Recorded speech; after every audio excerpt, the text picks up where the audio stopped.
The corporate card declined at 8:47 a.m., and Vivian Cross, CEO of a $200 million tech firm, felt the entire Starbucks line turn predatory.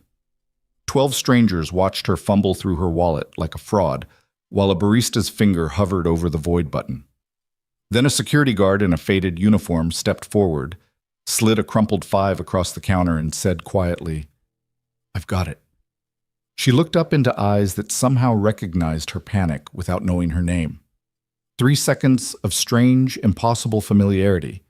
Then he was gone, and she was standing there holding a coffee she suddenly couldn't taste, wondering why a stranger's kindness felt like the first honest thing that had happened to her in years. If you want to see how a declined card, a $5 bill, and 2 broken people collide into something neither of them saw coming, stay with me until the end. Hit that like button and drop a comment telling me what city you're watching from.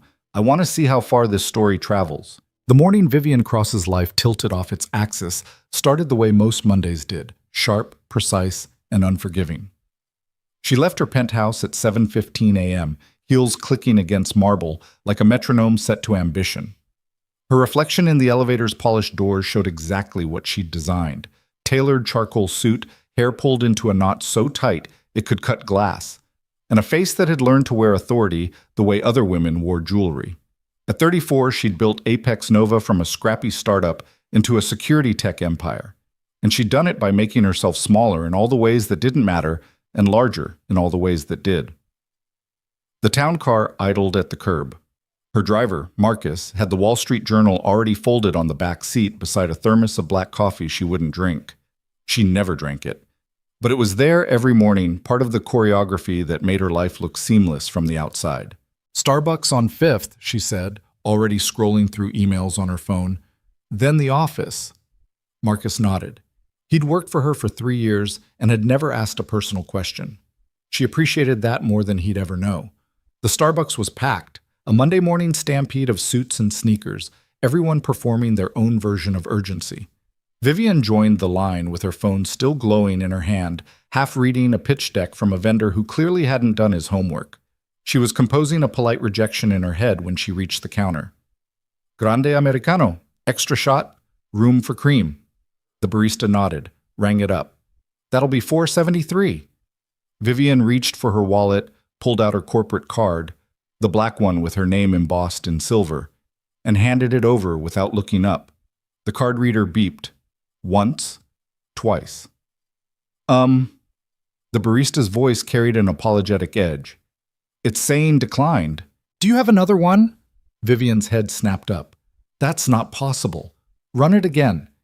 The barista complied, but the machine delivered the same verdict. Declined. The word hung in the air like an accusation. Behind her, the line shifted. Someone sighed. Another person checked their watch with pointed aggression. Hold on." Vivian opened her wallet wider, fingers suddenly clumsy. Her personal card was there, but she'd left it inactive after the last fraudulent charge scare. Her assistant was supposed to have reactivated it. Supposed to. She felt the stares before she saw them. 12 pairs of eyes, all watching the woman in the expensive suit unable to pay for coffee. The barista's expression had shifted from apologetic to uncomfortable. The man behind Vivian muttered something about people holding up the line. Heat crawled up her neck. Vivian Cross, who'd negotiated million-dollar contracts without flinching, who'd stared down venture capitalists and walked away with their checkbooks, was standing in a Starbucks at 8:47 a.m. on a Monday, publicly humiliated over $4.73. "I can transfer money from my account," she said, hating how defensive she sounded. "Just give me a second. It's fine. I've got it." The voice came from her left, low, calm, carrying none of the judgment she'd been bracing for. A hand appeared in her peripheral vision, weathered and sure, placing a crumpled $5 bill on the counter. Vivian turned.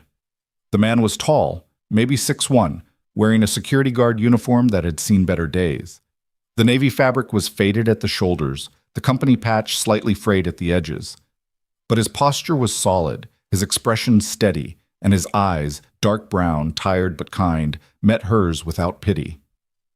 "Really?" he said quietly. "It's okay." For 3 seconds, Vivian forgot how to breathe. There was something in the way he looked at her, Not like she was a CEO who'd stumbled. Not like she was a woman who needed rescuing.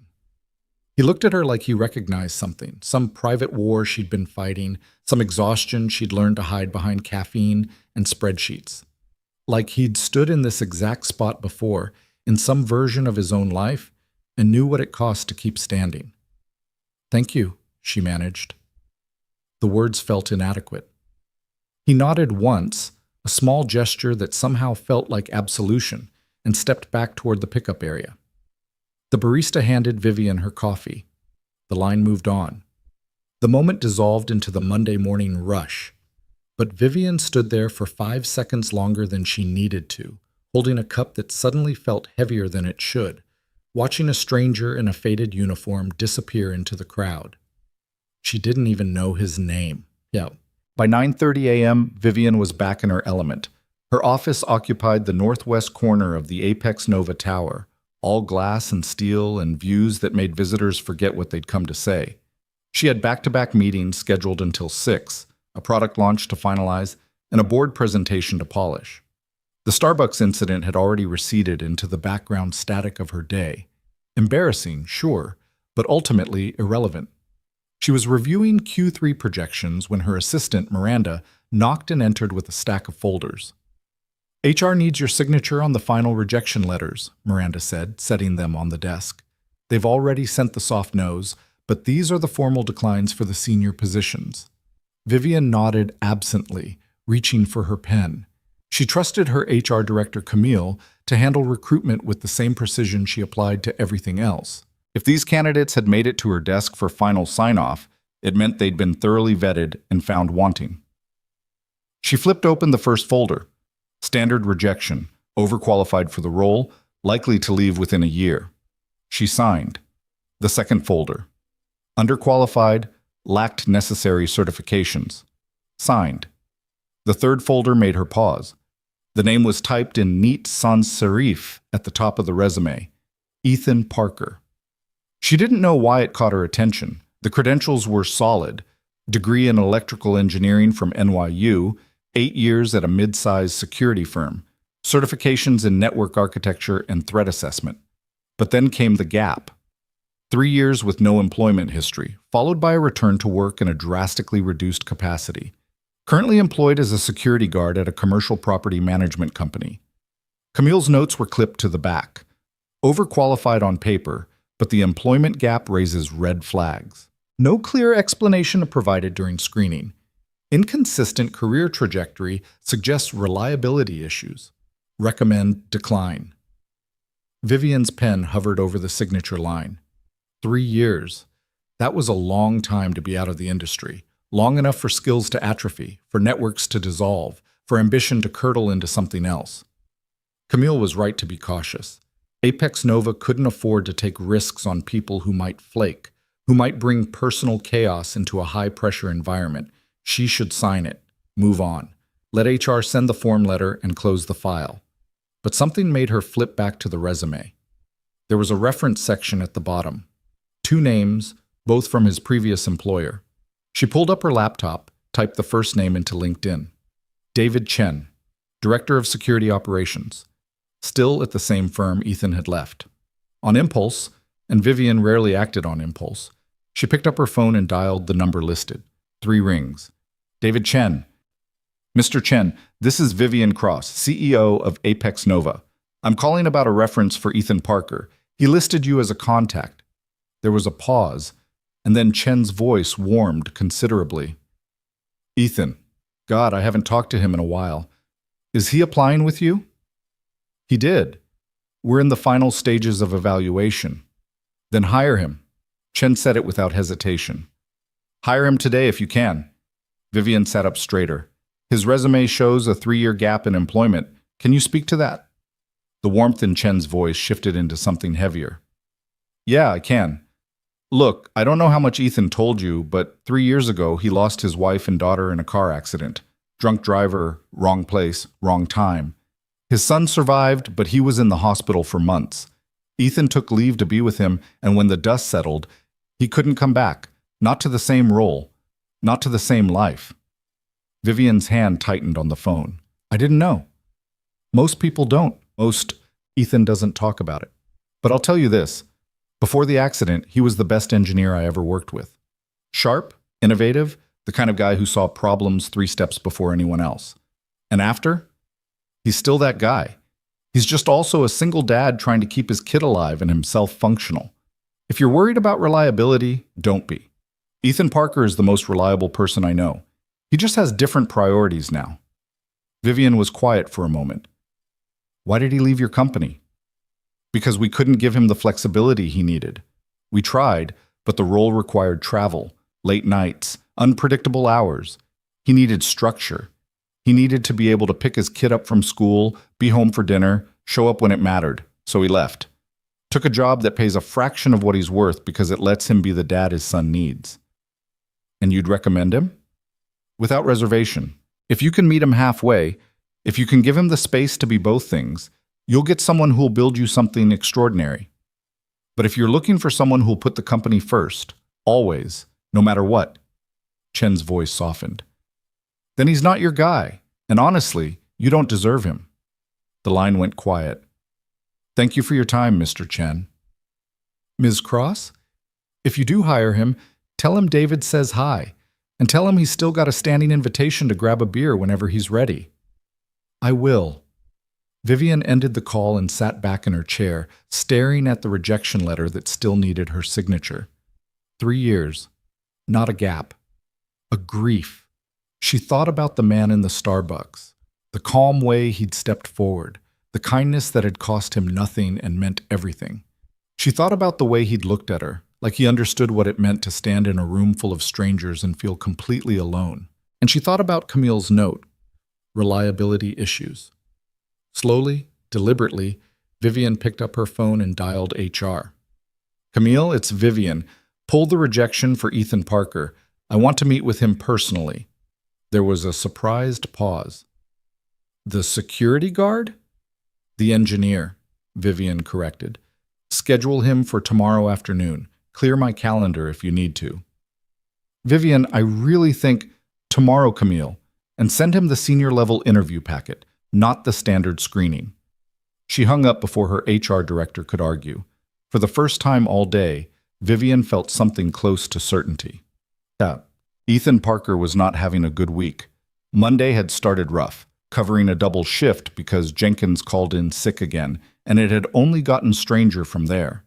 The woman at Starbucks had been unexpected. He'd recognized the look in her eyes immediately. That split second of panic when the world stops cooperating and you realize how thin the margin really is. He'd been there. Hell, he lived there. So he'd paid for her coffee. $4. Not a grand gesture, just a human one. He'd thought about her a few times since, wondered if she was okay, if whatever had caused the card decline was a blip or a symptom of something bigger. But mostly, he'd been focused on the things that actually mattered. Making sure Noah ate something other than chicken nuggets, helping with third-grade math homework that was somehow harder than differential equations, and trying to explain why Daddy couldn't make it to the class field trip on Friday. But you promised, Noah had said at breakfast, his voice small and accusing in the way only an 8-year-old's could be. I know, buddy, but Mr. Henderson needs me to cover that day, and I can't say no. You always say you can't say no. Ethan had felt that one land. I know, I'm sorry. Noah had gone quiet after that, pushing his cereal around his bowl. Ethan had watched his son's face close off. The same defense mechanism he'd learned after the accident, the same way he'd learned not to ask where Mommy and Emma were anymore. By Tuesday afternoon, when Ethan's phone rang with a number he didn't recognize, he almost didn't answer. Mr. Parker? This is Camille Rodriguez from Apex Nova. We'd like to schedule a follow-up interview for tomorrow at 2 p.m. Are you available? Ethan had stared at his phone like it had started speaking Mandarin. I'm sorry, what? A follow-up interview for the Senior Security Systems Architect position. Our CEO would like to meet with you personally. He'd applied to Apex Nova 3 weeks ago, on a whim, after seeing the posting on a job board. He'd known it was a long shot. His resume practically screamed damaged goods. But he'd sent it anyway because sometimes hope was stubborn enough to ignore probability. He'd received the automated rejection email 2 days later. I got a rejection letter, he said carefully. That was an error, Camille said, her tone crisp and professional. The position is still open, and we'd like to continue the conversation. Can you make 2 p.m. tomorrow? Ethan thought about his shift schedule, thought about the fact that he'd have to ask Henderson for time off. Again. And that Henderson was already giving him looks. Thought about Noah, who'd be at school until 3:30, which meant he could technically make it work if he sprinted from the office to the pickup line. Yes, he said, I can make it. Excellent. I'll send the address and details. Business casual is fine. See you tomorrow, Mr. Parker. Mr. Parker? She hung up before he could ask any of the 100 questions suddenly crowding his brain. Ethan stood in the break room of his current job, holding a phone that felt too light for the weight of what had just happened, and wondered if he'd just imagined the entire conversation. Then his phone buzzed with an email confirmation, and he knew it was real. Apex Nova. The CEO wanted to meet with him. He didn't let himself hope. Hope was expensive, and he'd learned to budget carefully. But he let himself think about what it might mean. A real job, real pay, the kind of stability that could give Noah more than survival. That night, after Noah was asleep, Ethan pulled his interview suit out of the closet. It still fit, barely, though it hung a little looser than it used to. He hadn't worn it since the funeral. He tried not to think about that.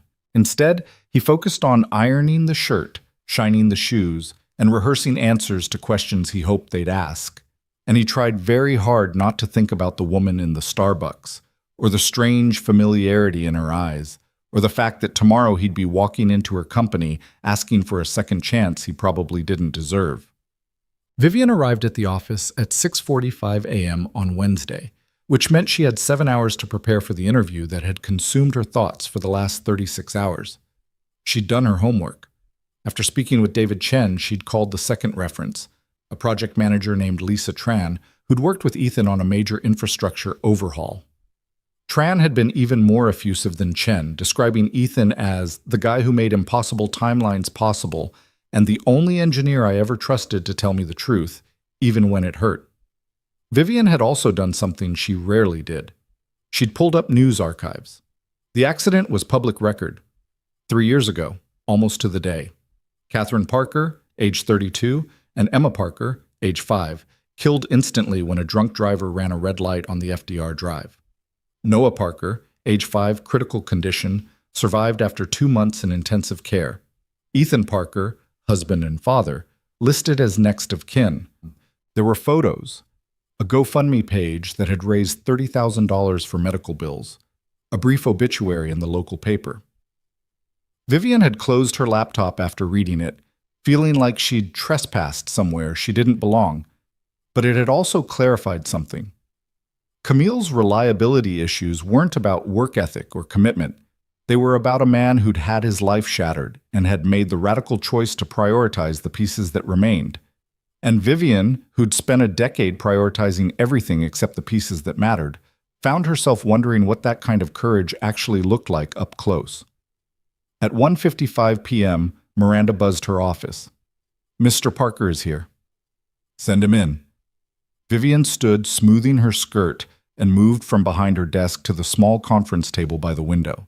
Less intimidating, more conversation than interrogation. The door opened, and Vivian felt the world tilt for the second time that week. It was him, the security guard from Starbucks, the man who'd paid for her coffee, the stranger who'd looked at her like he understood. Ethan Parker stopped just inside the doorway, and she watched the recognition hit him in real time. His eyes widened fractionally. His hand, half extended for a handshake, hesitated. You, he said quietly. Me, Vivian agreed. They stared at each other for a beat that stretched too long. Then Ethan cleared his throat, straightened his shoulders, and stepped forward with his hand out. Ethan Parker.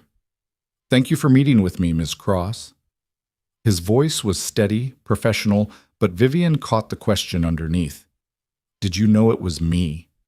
She shook his hand. His grip was firm, warm, grounding.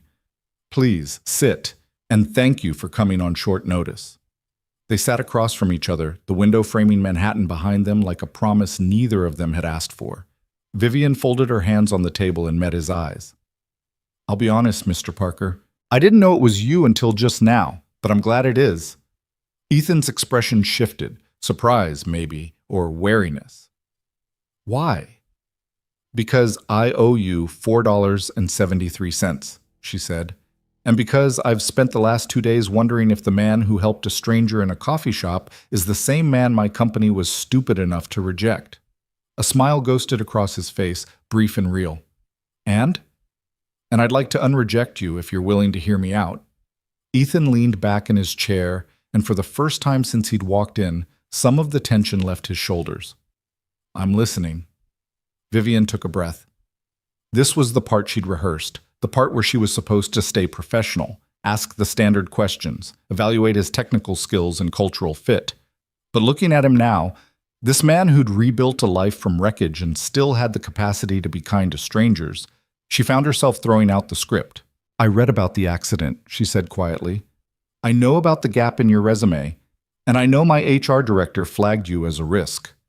Ethan's jaw tightened, but he didn't look away. And what do you think? I think anyone who calls grief a reliability issue doesn't understand what reliability actually means.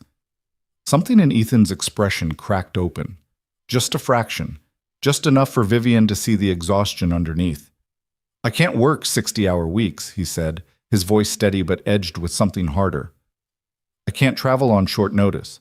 I have a son who needs me to pick him up from school at 3:30 every day, and I won't negotiate on that. I won't miss his therapy appointments. I won't skip his concerts or his games or the things that make him feel like he still has a parent who shows up. So if you're looking for someone who'll sacrifice everything for this company, I'm not your guy. But if you're looking for someone who'll build you the best security infrastructure you've ever seen, who'll show up every day and do the work like his kid's future depends on it, because it does, then I'm exactly your guy. The words hung in the air between them. Vivian felt something shift in her chest, something that had been locked tight for years. Those are your non-negotiables, she said. Yes. Then here are mine. She leaned forward. I need someone who can rebuild our security architecture from the ground up. Someone who can see the gaps before they become breaches. Someone who will tell me the truth even when I don't want to hear it. Can you do that? Yes. And I need someone who'll stay. Not for a year until something better comes along. I need someone who's building something that matters. Ethan held her gaze. I'm not going anywhere. I can't afford to. Then let's make this work. Vivian extended her hand across the table. 3:30 pickup is non-negotiable. Therapy appointments are protected. You work your hours, you deliver results, and I'll make sure this company bends around your life instead of asking you to break yourself to fit ours. Ethan looked at her hand, then at her face, then back at her hand.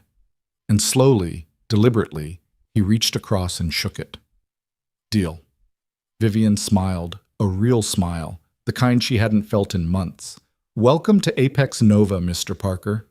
Ethan, he said, and thank you for the job, and for, he hesitated, for seeing past the resume.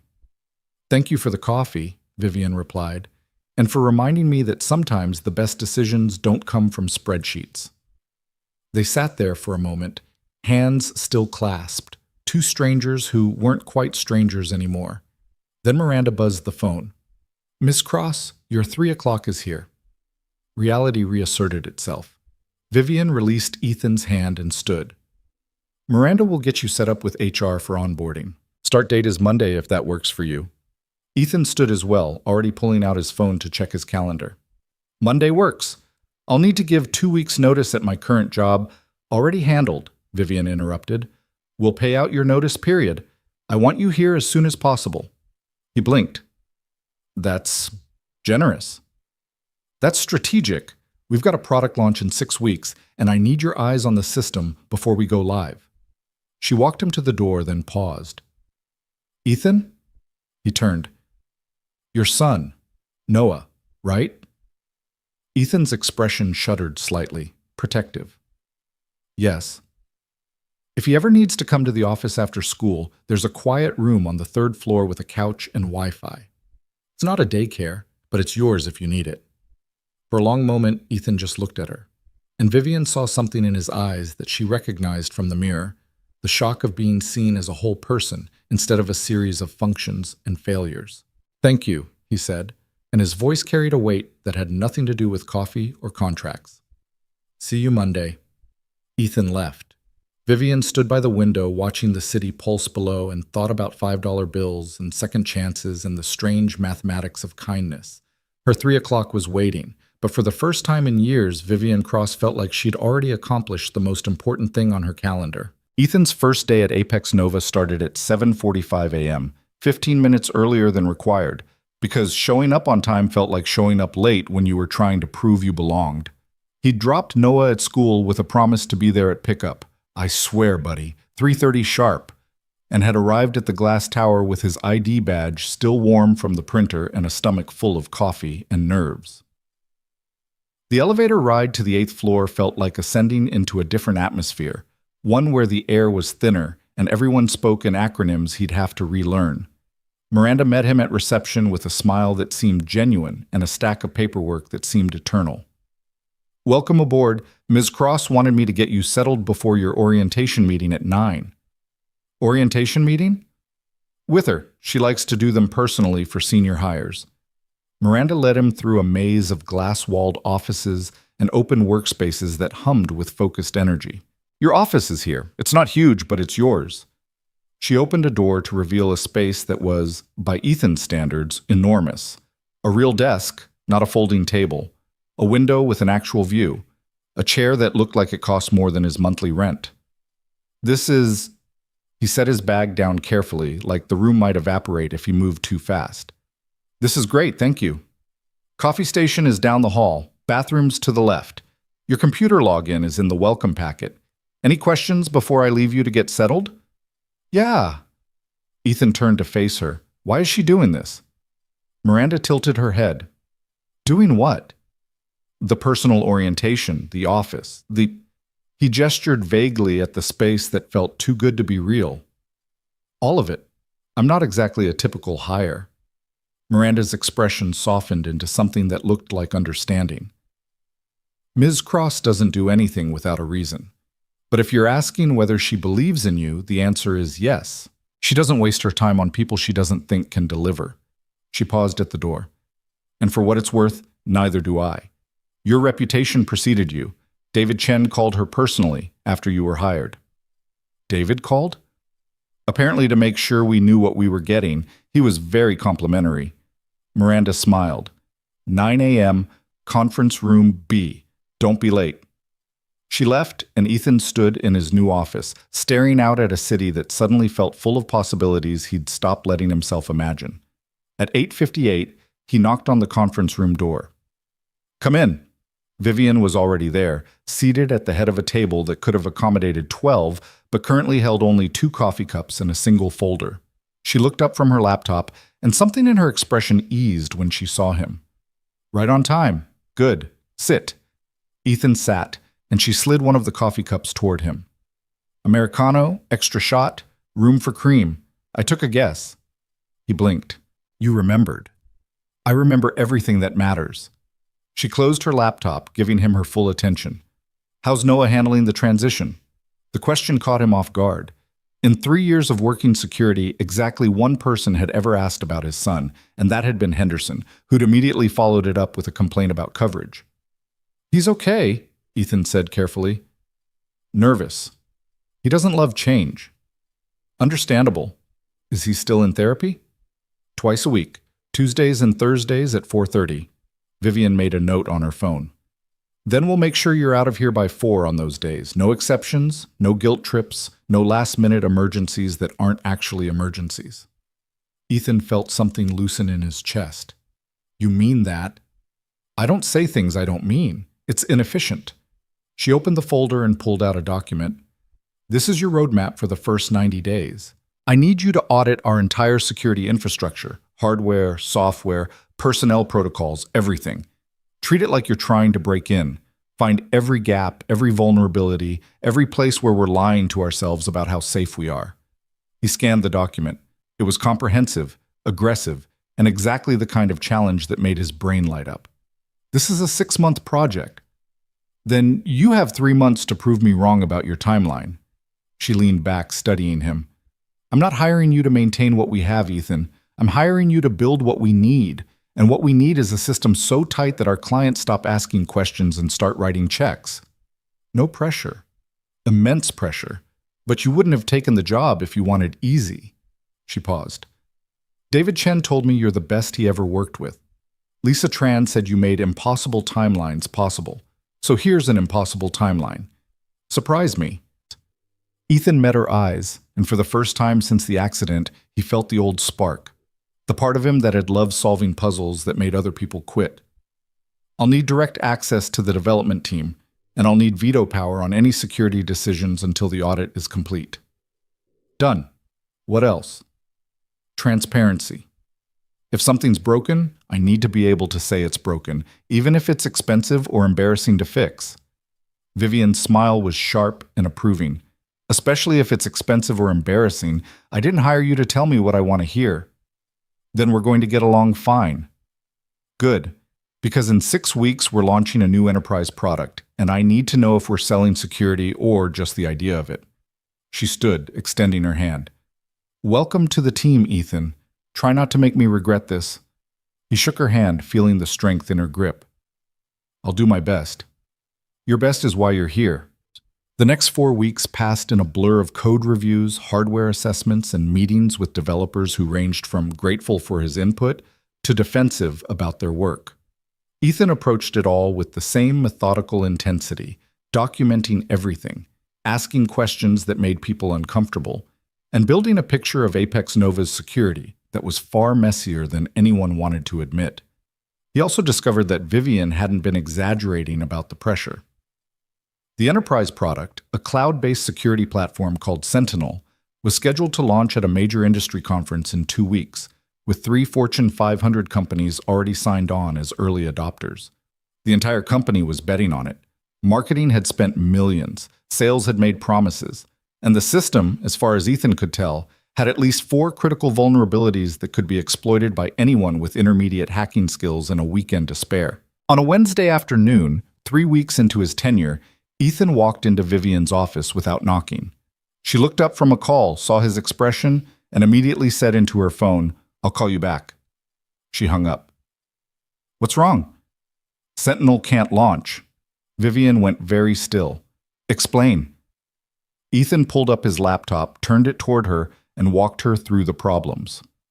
Authentication bypass, SQL injection vulnerability, inadequate encryption on data transmission, session hijacking potential. Any one of these gets exploited, and we're not just dealing with a PR disaster, he said quietly. We're dealing with client data breaches, regulatory fines, and lawsuits that could sink the company. You asked me to tell you the truth. This is it. Sentinel isn't ready. Vivian stared at the screen for a long time, her face unreadable. Then she closed the laptop and looked at him. How long to fix it? To patch the critical issues and do adequate testing? 6 weeks, minimum. We launch in 2 weeks. I know. We have contracts, commitments. If we delay, we lose credibility. Maybe clients. If we launch, you lose more than credibility. Ethan kept his voice steady. You lose trust, and in this industry, trust is the only thing you're actually selling. Vivian stood, walked to the window, and stared out at the city for a long moment. Ethan watched her shoulders rise and fall with a deep breath, watched her hands clench and release at her sides. Finally, she turned back. If I delay the launch, I need to explain why to the board. They're going to ask who made the call. I did. And they're going to question whether you're being overcautious, whether you actually know what you're talking about. Let them question. I'll show them the same data I just showed you. Vivian's expression softened into something that looked almost like relief. You realize this could make you incredibly unpopular. The dev team has been working on Sentinel for 18 months. Marketing has been promoting it for 6. You're about to become the guy who killed their baby. I'd rather be unpopular than responsible for a breach. She studied him for a moment, then picked up her phone. Miranda, call an emergency board meeting for tomorrow morning, and get the dev lead, marketing director, and Camille in my office in 30 minutes. She hung up and looked at Ethan. You're presenting your findings to the board. If you're going to blow up my launch, you're going to own it. Fair enough. And Ethan? She moved closer, her voice dropping. Thank you for having the guts to tell me the truth before it cost us everything. The meeting that afternoon was brutal. Marcus Vega, the development lead, came in defensive and left angry. We've been testing for months. If there were problems this serious, we would have found them. You didn't find them because you weren't looking, Ethan replied evenly. You were testing functionality, not vulnerability. Different mindset. Sarah Kim, the marketing director, was worse. Do you have any idea how much we've spent positioning this launch? The press coverage we've lined up? If we delay now, we look incompetent. If we launch now, we are incompetent, Ethan said, and we'll look worse than incompetent when the first breach happens. Camille, to her credit, stayed quiet until the end. Then she looked at Vivian and said, "This is exactly the kind of disruption I was worried about when you hired him." Vivian's voice went cold. This disruption just saved us from a disaster that would have destroyed this company. So unless you'd prefer we learn these lessons after a client breach instead of before, I suggest you redirect your concerns. Camille's face flushed, but she nodded. The next morning, Ethan stood in front of Apex Nova's board of directors and methodically dismantled the product they'd invested millions in. He showed them the vulnerabilities, walked them through potential attack vectors, explained, in terms even the non-technical members could understand, exactly what would happen if Sentinel launched as scheduled. When he finished, the room was silent.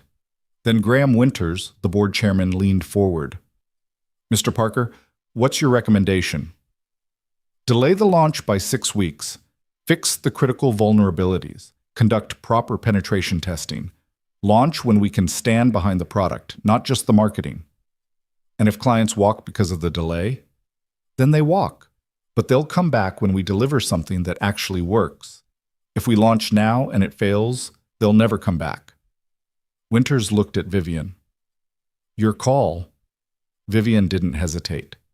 We delay. Mr. Parker's timeline is our new deadline. Marketing, you're going to spin this as us raising our standards, not missing our target. Dev, you're going to fix every issue Ethan identified, and then you're going to thank him for finding them before a hacker did. Any questions? There were none. The meeting adjourned, and as the board members filed out, Winters paused by Ethan's chair. That took courage, son. Not many people would walk into their first board meeting and tell us we're about to make a catastrophic mistake. I'm not here to make friends, sir. I'm here to build something that works. Winters smiled. Good. We need more of that around here. He looked at Vivian. You made the right call, hiring him. After everyone left, Ethan and Vivian stood alone in the conference room. You just made a lot of enemies, she said quietly. I know. Marcus is going to make your life hell for the next 6 weeks. I can handle Marcus. And the board is going to be watching every move you make, waiting to see if you're as good as you claim to be. I am. Vivian smiled, and it was the first genuine smile he'd seen from her since the Starbucks. I believe you. She picked up her laptop. Now go fix my product, Parker. You've got 6 weeks to make me look like a genius for delaying. Yes, ma'am. He turned to leave, but her voice stopped him. Ethan? He looked back. Noah's school concert is next Thursday at 7, right? Ethan froze. How did you... You mentioned it to Miranda when you had to leave early for rehearsal last week. I pay attention. She met his eyes. You should go. Don't schedule anything that conflicts. I wasn't planning to miss it. Good, because I'd fire you if you did. She said it lightly, but Ethan heard the truth underneath.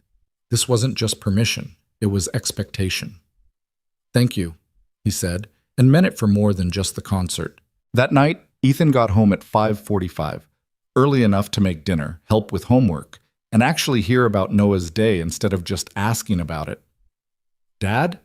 Noah looked up from his math worksheet. Are you okay? Yeah, buddy. Why? You're smiling. You don't smile a lot anymore. Ethan felt his chest tighten. I'm good, Noah. Really good. Hey, your concert's next week, right? Noah's face lit up. Thursday. We're doing 3 songs, and I have a solo in the second one. Just 4 lines, but Miss Peterson said I'm really good at it. Then I'll be in the front row. You promise? Like, actually promise, not just maybe promise? Ethan knelt down so they were eye level. Actually promise. Cross my heart. Nothing is more important than watching you sing. Noah threw his arms around Ethan's neck, and for a moment the world was just the two of them, holding on to each other in a kitchen that still felt too empty but was slowly becoming home again. The next 6 weeks were relentless. Ethan worked 12-hour days, then went home to be present for Noah, then worked another 2 hours after his son was asleep. He rebuilt authentication protocols, redesigned encryption standards, and personally tested every fix until he could break into the system in his sleep and knew exactly how to stop someone else from doing the same. Marcus remained hostile, but his team gradually warmed up once they saw that Ethan wasn't criticizing their work to make himself look good. He was fixing it because he genuinely cared about the product. By week 3, 2 of the senior developers were bringing him problems before they escalated, trusting his judgment more than their lead's ego. And Vivian was everywhere. She attended every major milestone meeting, asked questions that proved she understood the technical details, and ran interference with the board when they got impatient. She also started leaving things on Ethan's desk, a better keyboard when she noticed him wincing at his laptop setup, a standing desk converter when she saw him stretching his back, and once, a bag of Noah's favorite cookies with a note that just said, "For after homework." Ethan didn't know what to do with that level of attention. It felt personal in a way that went beyond professional courtesy. But he couldn't figure out if he was imagining it or if Vivian Cross, CEO, strategist, woman who seemed to operate on a frequency most people couldn't access, was actually seeing him as more than just an employee. On the night of Noah's concert, Ethan left the office at 5:30, ignoring Marcus's pointed comment about banker's hours. He picked Noah up from aftercare, let him change into his concert outfit, black pants and a white button-down that made him look painfully grown up, and drove to the school with his heart full of something that felt dangerously close to contentment. The auditorium was packed with parents, grandparents, and siblings holding phones ready to record. Ethan found a seat in the 3rd row, close enough to see Noah's face when he walked on stage. The lights dimmed, the choir filed out, and there was Noah, 4th from the left in the 2nd row, scanning the audience with barely concealed anxiety until his eyes found Ethan's. Ethan gave him a thumbs up. Noah's entire face relaxed into a smile. The first song was a standard crowd pleaser. The second song was where Noah's solo came in, 4 lines about stars and dreams and believing in yourself. His voice was small but clear, and he didn't miss a single word. Ethan's throat tightened. He pulled out his phone to record, hands shaking just slightly, when someone slid into the empty seat beside him. "Sorry I'm late. Traffic was worse than I expected." He looked over, and there was Vivian Cross, out of her suit and into jeans and a sweater, looking more human than he'd ever seen her. "What are you doing here?" he whispered. "Watching Noah sing. You mentioned it was tonight." She glanced at the stage. "Which one is he?" "2nd row, 4th from the left." She followed his gaze, and when Noah hit his solo, she smiled. "He's good. He's terrified, but he's doing it anyway." "Sounds familiar," Vivian murmured, and Ethan didn't know if she was talking about Noah or him. The concert lasted an hour. When it ended, parents flooded the stage to collect their kids. Ethan made his way through the crowd with Vivian trailing slightly behind, and when Noah saw him, he ran. "Did you hear me? Did I do okay?" "You were perfect, buddy. Absolutely perfect." Ethan hugged him, then noticed Noah looking past him at Vivian with curious eyes. "Noah, this is Ms. Cross. She's my boss." Vivian crouched down to Noah's level, extending her hand. "Hi, Noah. Your dad talks about you all the time. It's nice to finally meet you." Noah shook her hand solemnly. "He talks about you too. He says you're really smart and kind of scary." Ethan's face flushed. "Noah," but Vivian just laughed. A real laugh that sounded like she didn't get to use it often. "Both of those things are true. And you know what else is true? Your solo was fantastic. You should be really proud." Noah beamed. "Thank you. Are you coming to dinner with us? Dad always takes me to pizza after concerts." Vivian glanced at Ethan, a question in her eyes. He should say no, should maintain the professional boundary, should not invite his boss to family pizza night like they were friends instead of employer and employee. "You're welcome to join us," he heard himself say. "If you want." She smiled, soft and surprised. "I'd like that." They went to the pizza place 3 blocks from the school, a loud, chaotic spot with checkered tablecloths and a jukebox that played too loud. Noah ordered pepperoni, Ethan got margarita, and Vivian surprised them both by requesting pineapple and jalapeno. "That's a weird combination," Noah informed her seriously. "The best things usually are," Vivian replied. They ate and talked, and Noah asked Vivian questions with the fearless curiosity of 8-year-olds everywhere. "What's it like being a CEO? Do you have a dog? Can you do a cartwheel?" Vivian answered every question with the same thoughtful attention she gave board meetings, and somewhere between the second slice and Noah's detailed explanation of why his math teacher was basically a superhero, Ethan realized he was watching two of the most important people in his life get to know each other, and it felt right in a way that terrified him. By the time they left the restaurant, Noah was yawning, leaning against Ethan's side with the boneless exhaustion of a kid who'd spent all his energy being brave. "Thank you for coming," Ethan said to Vivian as they reached her car. "You didn't have to do that." "I wanted to." She looked at Noah, half asleep against his father. "You're doing a good job with him, Ethan. He's lucky to have you." "I'm the lucky one." She smiled, opened her car door, then paused. "See you Monday?" "Monday." She drove away, and Ethan stood in the parking lot with his son against his shoulder and a feeling in his chest that he hadn't let himself feel since the accident. Hope. Not the careful, budgeted kind. The dangerous kind. The kind that made you think maybe, just maybe, the world could be kind again. He carried Noah to the car, buckled him in, and drove home through streets that felt less empty than they had in 3 years. Part 3. Monday morning arrived with the kind of cold that made Manhattan feel sharper, clearer, like the city had been rinsed clean overnight.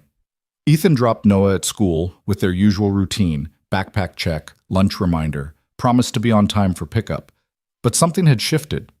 Noah hugged him tighter than usual before running toward his classroom, and when he looked back, he was smiling. That smile carried Ethan all the way to Apex Nova. The lobby was buzzing with the particular energy that came before major milestones. In 2 weeks, Sentinel would finally launch, and this time, Ethan knew it was ready.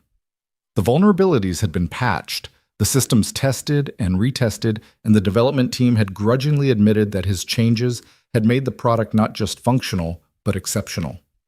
He was reviewing the final security protocols when Miranda appeared at his office door, looking unusually tense. "Ethan, Ms. Cross needs you in the executive conference room. Now." Something in her tone made him stand immediately. "What's wrong?" "Just go, and—" She hesitated. "Good luck." That wasn't ominous at all.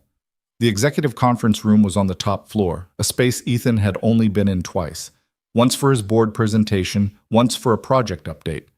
When he entered, he found Vivian standing at the head of the table, arms crossed, her expression carefully neutral. Seated around the table were Graham Winters, 2 other board members, and a man Ethan didn't recognize, 50s, expensive suit, the kind of smile that didn't reach his eyes.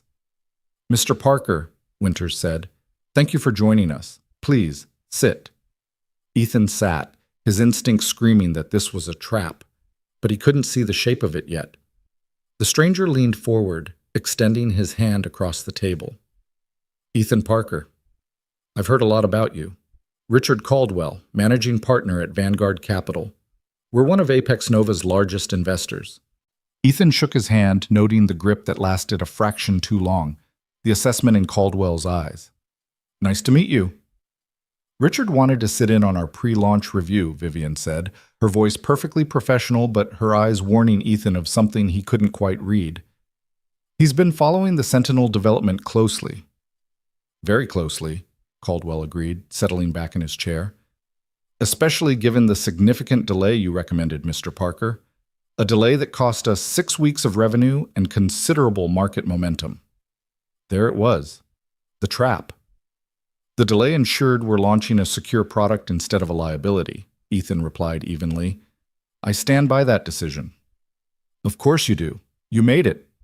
Caldwell smiled, and it was the smile of a predator who'd cornered something smaller.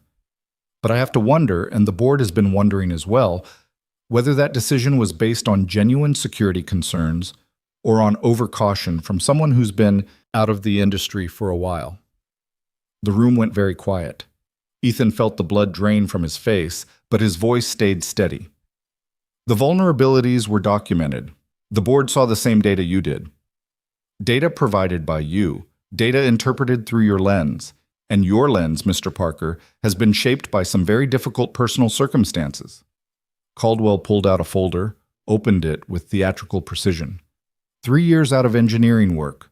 3 years spent as a security guard, which is admirable in its own way, but hardly the kind of experience that keeps someone current with cutting-edge security architecture. Richard, Vivian's voice had an edge now. But Caldwell held up a hand. Please, Vivian, let me finish.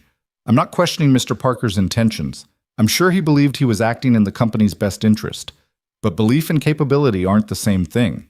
And when someone with a 3-year gap in their resume makes a call that costs the company millions in delayed revenue, we have to ask whether that gap affected their judgment. Ethan's hands clenched beneath the table. He knew what Caldwell was really saying. He knew the subtext, the implication that grief had made him weak, overcautious, unable to handle the pressure of high-stakes decisions.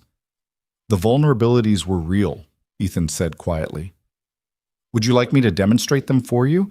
Because I can break into the pre-patch system in under 10 minutes, and I'm happy to do it right now if it would reassure the board that my concerns were legitimate. Caldwell's smile tightened. That won't be necessary. I'm sure you're very skilled at finding problems. The question is whether you're skilled at distinguishing between critical issues and theoretical ones, between risks that matter and risks that are simply cautious projections from someone who's learned to see danger everywhere. The implication hung in the air like smoke. Vivian stood so abruptly, her chair scraped against the floor. That's enough. Vivian, I'm simply raising concerns that several board members have expressed privately. Then those board members should have raised them in an actual board meeting, not ambushed my senior security architect in what was supposed to be a project review. Her voice was cold, controlled, but Ethan could see the fury underneath. And if you're questioning Ethan's qualifications, you're questioning my judgment in hiring him, which means you're questioning my leadership of this company. Caldwell's expression shifted, like he'd just realized he'd overplayed his hand. I'm not questioning your leadership. I'm performing due diligence on behalf of our investors. By attacking an employee's personal history in a professional meeting, that's not due diligence, Richard. That's a power play, and it's beneath you. Winters cleared his throat, and both Vivian and Caldwell looked at him. I think we're getting off track. Mr. Parker, the Sentinel launch is in 2 weeks. Can you confirm, on the record, that the system is secure? Ethan met his eyes. Yes, sir. I've personally tested every attack vector I can think of, and the system holds. We're ready. And if problems emerge post-launch, then I'll fix them. That's what you're paying me for. Winters nodded slowly. Good enough for me. He looked at Caldwell. Richard, I appreciate your concerns, but I was in the meeting where Mr. Parker presented his findings. The vulnerabilities were real, and the delay was justified. If you want to question that decision, question it through proper channels, not by attacking the man who saved us from a disaster. Caldwell's jaw tightened, but he nodded. Of course. My apologies if I came across as aggressive. I simply wanted to ensure we're making decisions based on current expertise rather than outdated experience. It was a non-apology wrapped in another insult, but Ethan let it pass. The meeting dissolved after that, board members filing out with awkward nods. Caldwell left without another word, and Winters paused by Ethan's chair. Don't let him get to you, son. Richard likes to poke at people, see how they react under pressure. You handled yourself well. Thank you, sir. When the room finally emptied, it was just Ethan and Vivian. She was still standing at the head of the table, staring at the door Caldwell had exited through, her hands pressed flat against the wood like she was holding herself back from something. I'm sorry, she said finally. That was unconscionable. I should have shut it down sooner. You did shut it down. Winters backed me up. Only after Caldwell got his shots in. She turned to face him, and Ethan saw something raw in her expression. He had no right to bring up your personal life, no right to use your grief as a weapon against your professional judgment. But he did. And people are thinking it, Vivian, even if they're not saying it. Ethan stood, suddenly exhausted. Maybe they're right. Maybe I am overcautious. Maybe the last 3 years did change how I see risk. Of course they changed you. Grief changes everyone. But it didn't make you less capable. If anything, it made you more careful about what actually matters. She moved closer, her voice dropping. Do you know why I hired you? Because David Chen gave a good reference? Because when I asked you what you wanted from this job, you didn't say money or prestige or career advancement. You said you wanted to build something that matters, something your son's future depends on. You connected your work to your life instead of separating them. And that kind of integration, that kind of purpose, most people spend their whole careers trying to find it. You walked in here with it already built. Ethan felt something crack open in his chest. Caldwell thinks it makes me weak. Caldwell's an investor. He thinks anything that can't be monetized is weakness. Vivian's expression hardened. But he's wrong. And if he tries to undermine you again, I'll remove him from the board. I have the votes. You'd burn a major investor relationship over this? Over protecting my team? Yes, every time. She held his gaze. You saved this company from a disaster, Ethan. Don't let one insecure man with a checkbook make you doubt that. They stood there for a moment, the city sprawling behind them through the windows, and Ethan realized that somewhere along the way, this had stopped being just a job. Thank you, he said quietly, for having my back. Always. She said it like a promise. The Sentinel launch happened on a Thursday in a downtown hotel ballroom filled with industry press, potential clients, and competitors trying to look uninterested while taking notes. Vivian gave the keynote presentation, and Ethan watched from the wings as she commanded the room with the kind of confidence that made belief look easy. When she introduced the security features, the features he'd rebuilt from the ground up, she didn't mention the delay, the vulnerabilities, or the internal battles. She just presented a product so polished, so clearly superior to anything else on the market, that by the time she finished, 3 companies had already requested private demonstrations. After the presentation, there was a reception. Champagne, canapes, networking that felt like performance art. Ethan stayed on the edges, watching the tech reporters cluster around Vivian, watching potential clients shake hands and exchange business cards, watching Apex Nova's years of work crystallize into something real. Marcus appeared at his elbow with 2 champagne flutes. Guess you were right about the delay. Ethan accepted the glass, surprised. You're admitting that? Don't get used to it, but yeah, the product's better for it, and the press is eating it up. Marcus took a sip, his expression grudging, but genuine. You're good at this, Parker. I gave you hell because I thought you were some washed-up engineer Vivian hired out of pity. I was wrong. Apology accepted. I didn't apologize. I just acknowledged facts. But Marcus smiled when he said it, and when he walked away, Ethan felt like he'd just passed some invisible test. He was contemplating escape when Vivian found him. There you are. I've been looking for you. I'm not great at these things. Too much small talk. Neither am I, but there's someone who wants to meet you. She gestured across the room to where Caldwell stood talking with a woman in a sharp gray suit. Richards brought a potential client, major defense contractor. They're interested in a customized version of Sentinel, but they want to talk to the security architect first. Ethan's stomach tightened. You want me to talk to Caldwell's client? I want you to show them why our security is the best in the industry. Can you do that? He looked at her, saw the challenge and the trust in her eyes, and nodded. Yeah, I can do that. They crossed the room together, and Caldwell's expression when he saw them approach was carefully neutral. Vivian, perfect timing. This is Catherine Reeves, CTO of Northpoint Defense Systems. Catherine, this is Vivian Cross, our CEO, and Ethan Parker, Senior Security Architect. Reeves shook their hands with a grip that suggested she didn't have time for nonsense. Mr. Parker, I've been reviewing your security documentation. It's thorough. Almost paranoid, actually. Paranoid is what keeps systems secure, Ethan replied.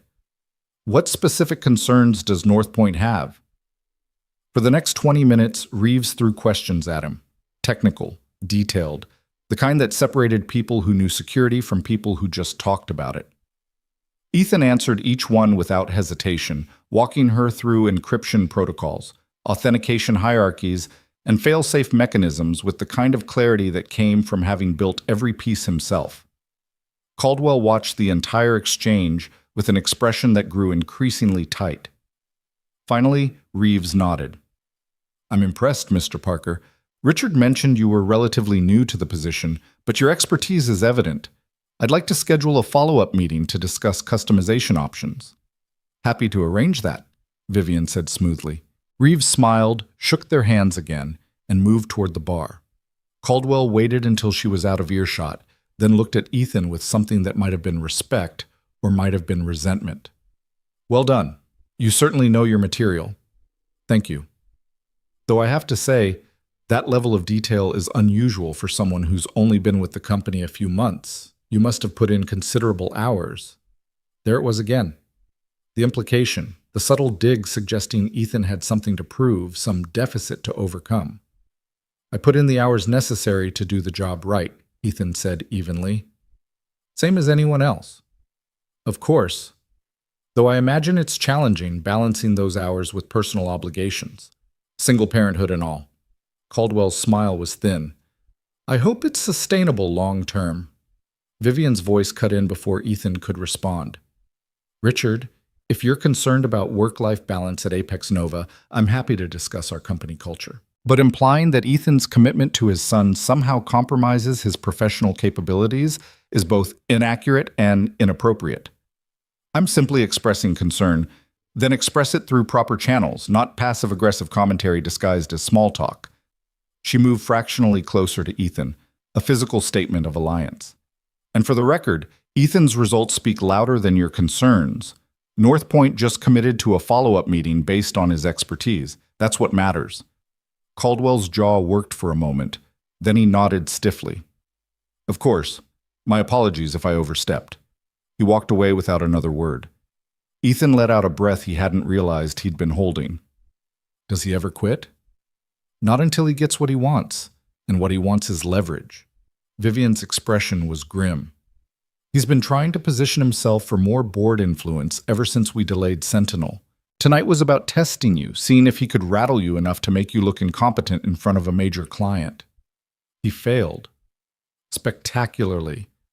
But he'll try again." She looked at him, and her voice softened. "I meant what I said in that meeting, Ethan. You're not just good at this job. You're exceptional. And if Caldwell or anyone else tries to make you doubt that, they'll have to go through me first." Something warm unfurled in Ethan's chest. "You keep defending me like this. People are going to talk." "Let them talk. I didn't build this company by worrying about gossip." But there was something in her eyes when she said it, something that made Ethan wonder if the gossip had already started, and she was choosing to ignore it. The reception wound down around 11. Ethan declined the offer to join the team for after-party drinks. Noah had a babysitter who charged overtime after midnight, and stepped outside to wait for his rideshare. The night air was cold, sharp enough to clear his head. He checked his phone, saw 3 texts from Noah's sitter confirming everything was fine, and one from Noah himself. "Dad, did your thing go good?" He smiled and typed back, "It went great, buddy. See you soon." "Mr. Parker?" He turned to find Caldwell standing a few feet away, hands in his pockets, expression unreadable. "Mr. Caldwell, I owe you an apology. A real one." Caldwell moved closer, and in the streetlight he looked older, tireder. "What I said in that meeting, what I've been implying, it was out of line. Your personal life is your own, and it has no bearing on your professional capabilities. You've proven that tonight and every day since you joined this company." Ethan studied him, trying to find the angle, the ulterior motive. "Why the change of heart?" "Because Catherine Reeves just told me you're the most competent security architect she's spoken to in 5 years, and North Point's contract could be worth $20 million. So either I admit I was wrong about you, or I admit I'm willing to sabotage company success to protect my ego." He extended his hand. "I'd rather admit I was wrong." Ethan shook it, still wary. "Fair enough.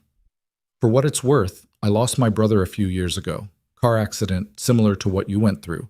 And watching you rebuild your career while raising your son alone, it's admirable. I should have said that from the start instead of treating your grief like a liability." The admission caught Ethan off guard. "I appreciate that." Caldwell nodded, released his hand, and walked back toward the hotel entrance. Ethan stood there for a moment, trying to reconcile the man who'd just apologized with the one who'd ambushed him in the conference room. People were complicated. Grief made them more so. His rideshare arrived, and he climbed in, exhausted but satisfied.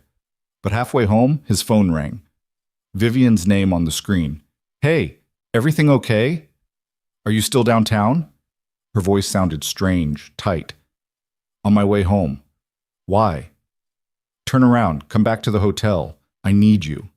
His pulse spiked. "What happened?" "Just get here, please."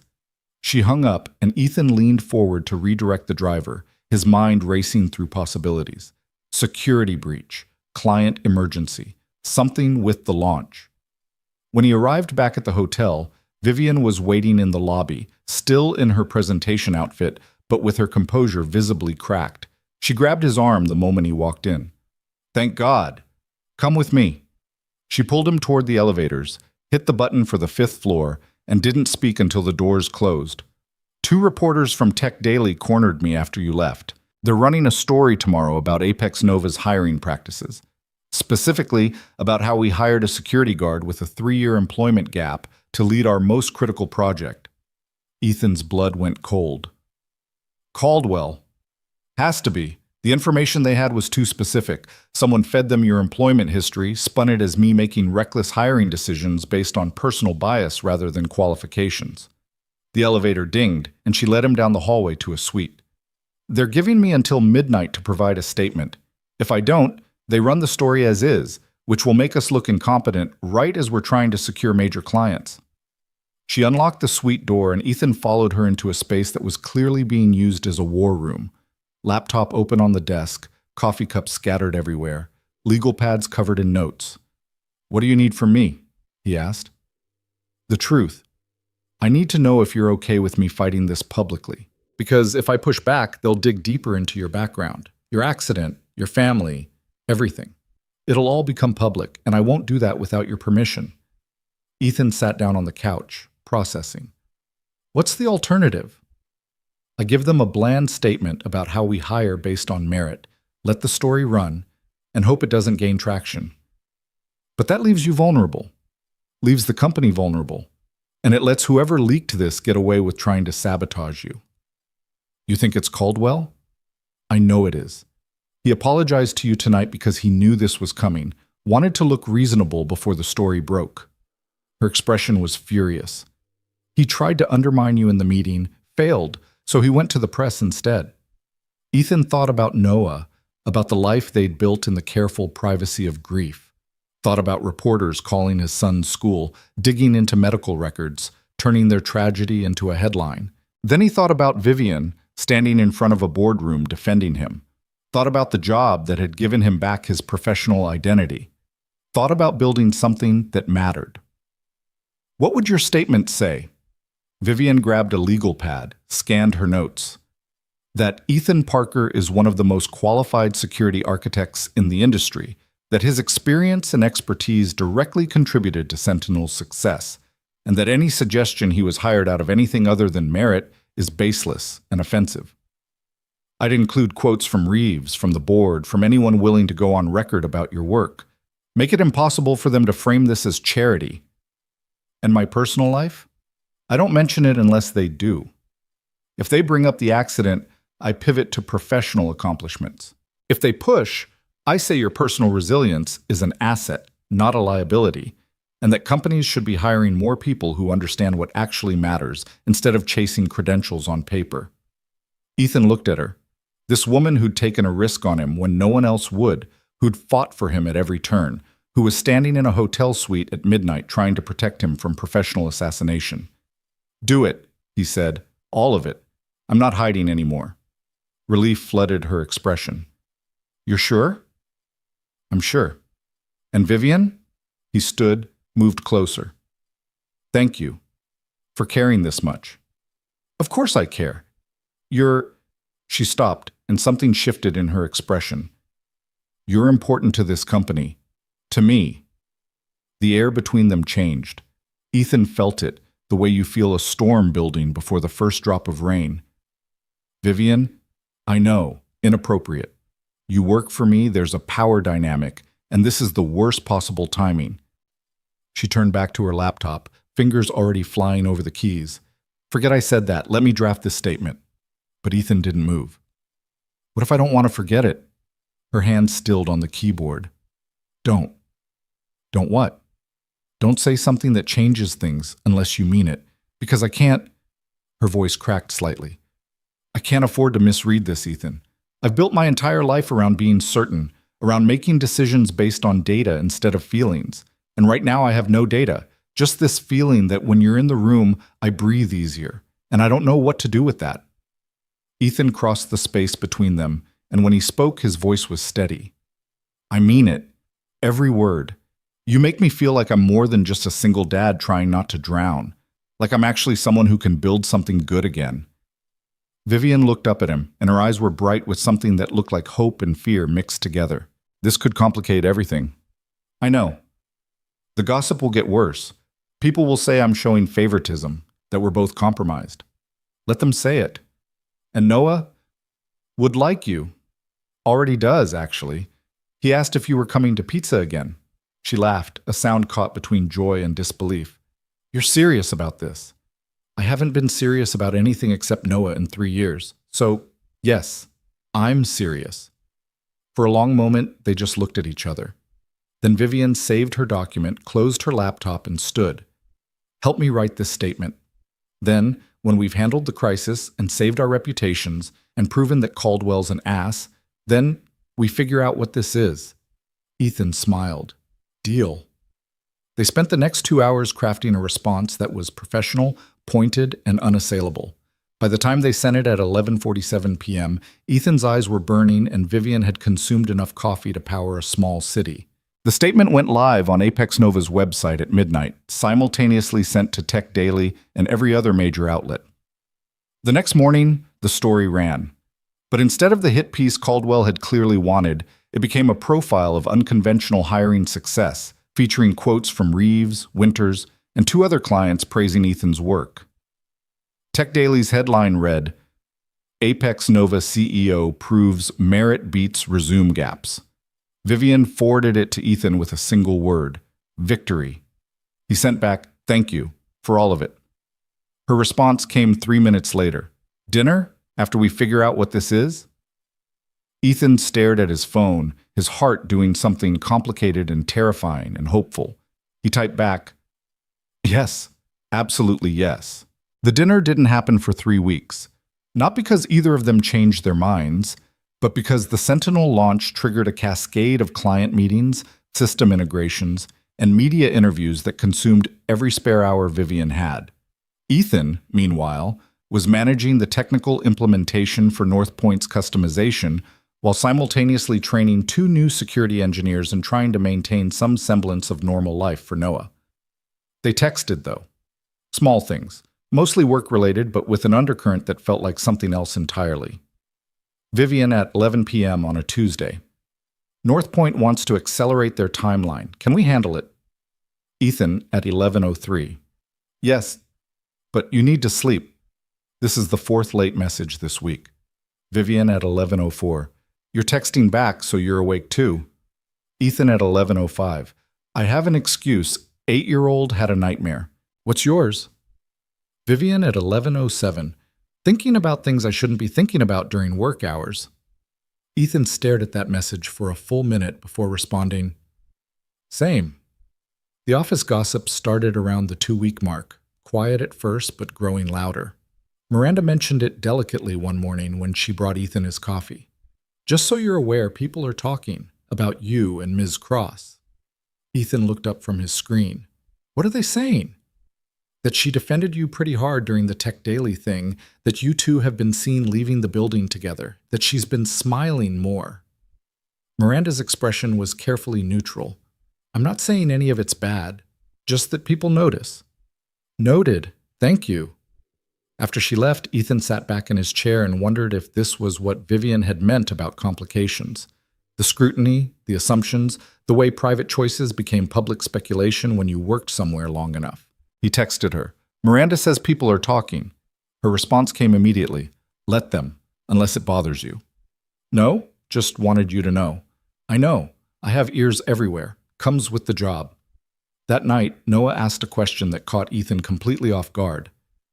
Dad, do you like Miss Cross? They were doing dishes, Noah drying while Ethan washed, their routine so familiar it usually didn't require much thought. But that question made Ethan's hands still in the soapy water. What makes you ask that? You smile when you talk about her, and you check your phone a lot, like you're waiting for messages. Noah stacked a plate carefully in the cupboard. Tommy's mom does that when she talks to her boyfriend. Ethan dried his hands, knelt down so he was eye level with his son. Would it bother you if I liked her? Noah considered this with the seriousness he applied to everything important. Is she nice to you? Very nice. Does she make you happy? She does. Then it's okay. Should be happy, Dad. You're sad a lot, even when you pretend you're not. Noah's voice got smaller. I don't want you to be sad forever. Ethan pulled him into a hug, feeling his throat tighten. I'm getting better at being happy, and you're part of that, buddy. You know that, right? I know, but maybe Miss Cross can be part of it too. Noah pulled back, his expression thoughtful. She came to my concert. That was nice. It was nice. And she didn't treat me like a baby. I liked that. She treats everyone with respect. It's one of the things I like about her.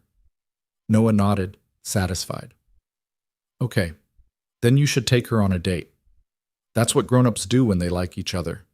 Ethan laughed, surprised. You're 8. How do you know about dating?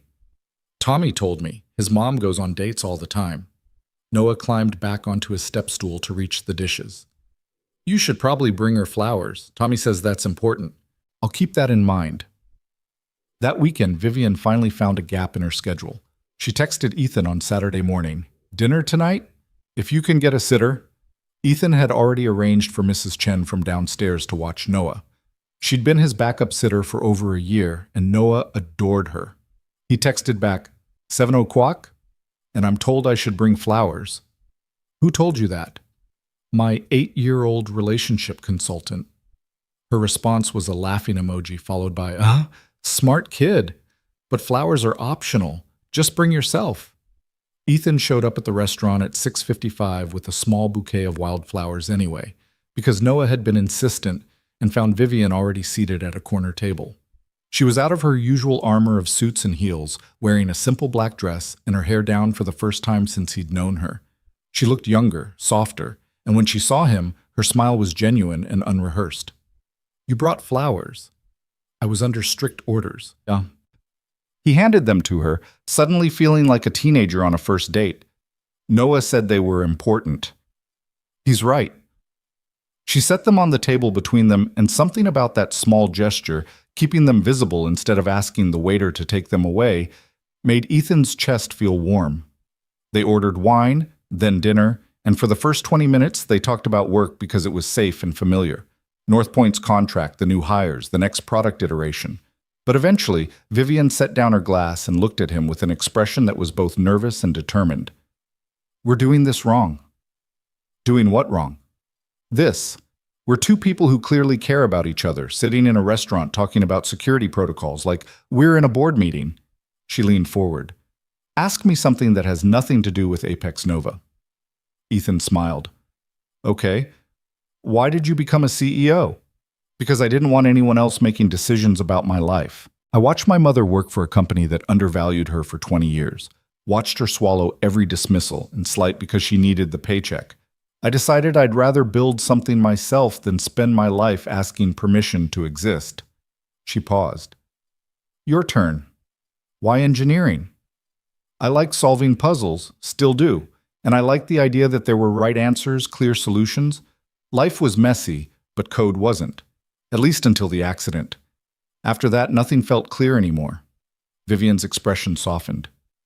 Do you want to talk about it? The accident? Ethan had spent 3 years deflecting that question from therapists, well-meaning friends, even his own family. But sitting across from Vivian, he found he actually did want to talk about it. Catherine was a teacher, 3rd grade. She loved her kids almost as much as she loved ours. We were coming back from Emma's dance recital. She'd just turned 5, wanted to be a ballerina more than anything in the world. Noah was talking about how his sister had been the best one on stage, and Emma was arguing that Sophia Chen had been better. His voice caught, but he pushed through. And then there was this car, coming through the intersection too fast. I saw it, tried to swerve, but there wasn't time. The driver hit us on Catherine's side. She and Emma died on impact. Noah was in the back seat. He survived, but he was in the hospital for 2 months. Surgeries, infections, physical therapy, and I stopped being an engineer. I stopped being anything except Noah's dad, because that was the only thing I knew how to do anymore. Vivian reached across the table and took his hand. Her grip was strong, grounding. I'm sorry. That's inadequate, but I'm sorry. Thank you. And thank you for not saying everything happens for a reason, or they're in a better place, or any of the other things people say when they don't know what else to do with someone's grief. Those things are nonsense. There's no reason for a drunk driver to kill your family. No better place than with you. The only truth is that it happened, and it shouldn't have, and you've been carrying it alone for 3 years. Ethan felt something release in his chest. Noah asked me tonight if it was okay for me to like you. He said I should be happy again. What did you tell him? That you make me happy, and that I'm trying to figure out how to let myself feel that without feeling guilty about it. Vivian's thumb traced a circle on his palm. Catherine would want you to be happy. I know. Logically, I know that. But there's this part of me that feels like moving forward means leaving her behind, like being happy again is somehow betraying what we had. Or, Vivian said quietly, moving forward means honoring what you had by refusing to let it be the end of your story. You're not betraying Catherine by living, you're proving that what you built together was strong enough to survive even this. Ethan looked at their joined hands, then at her face, and felt something shift. How are you so good at this? At saying exactly what I need to hear? Because I spent a decade building walls around myself, convincing myself that being alone was safer than being vulnerable. And then you walked into my office and reminded me what it felt like to actually connect with someone. So I'm figuring this out too. Their food arrived, and they ate while talking about everything except work. Vivian told him about growing up in a small town in Pennsylvania, about being the scholarship kid at an Ivy League school, about the first company she'd built and lost before starting Apex Nova. Ethan told her about his family, about his parents' confusion over his career change, about the way Noah had learned to read by memorizing his mother's favorite books. By the time dessert came, Ethan realized he'd been smiling for 2 hours straight. This was nice, Vivian said as they left the restaurant. We should do it again, definitely, though Noah's going to interrogate me about every detail. Tell him I said hello, and that the flowers were perfect. They stood on the sidewalk, the city moving around them, and Ethan felt the same pull he'd felt in the hotel suite weeks ago, the sense that something important was happening, something that couldn't be undone. Can I call you tomorrow? He asked. Not about work, just to talk. I'd like that. She stepped closer and Ethan could smell her perfume, something subtle and clean. Ethan? Yeah? I'm really glad you paid for my coffee that day. He laughed. Best $4 I ever spent. She kissed his cheek, a brief touch that felt like a promise, then walked to her car.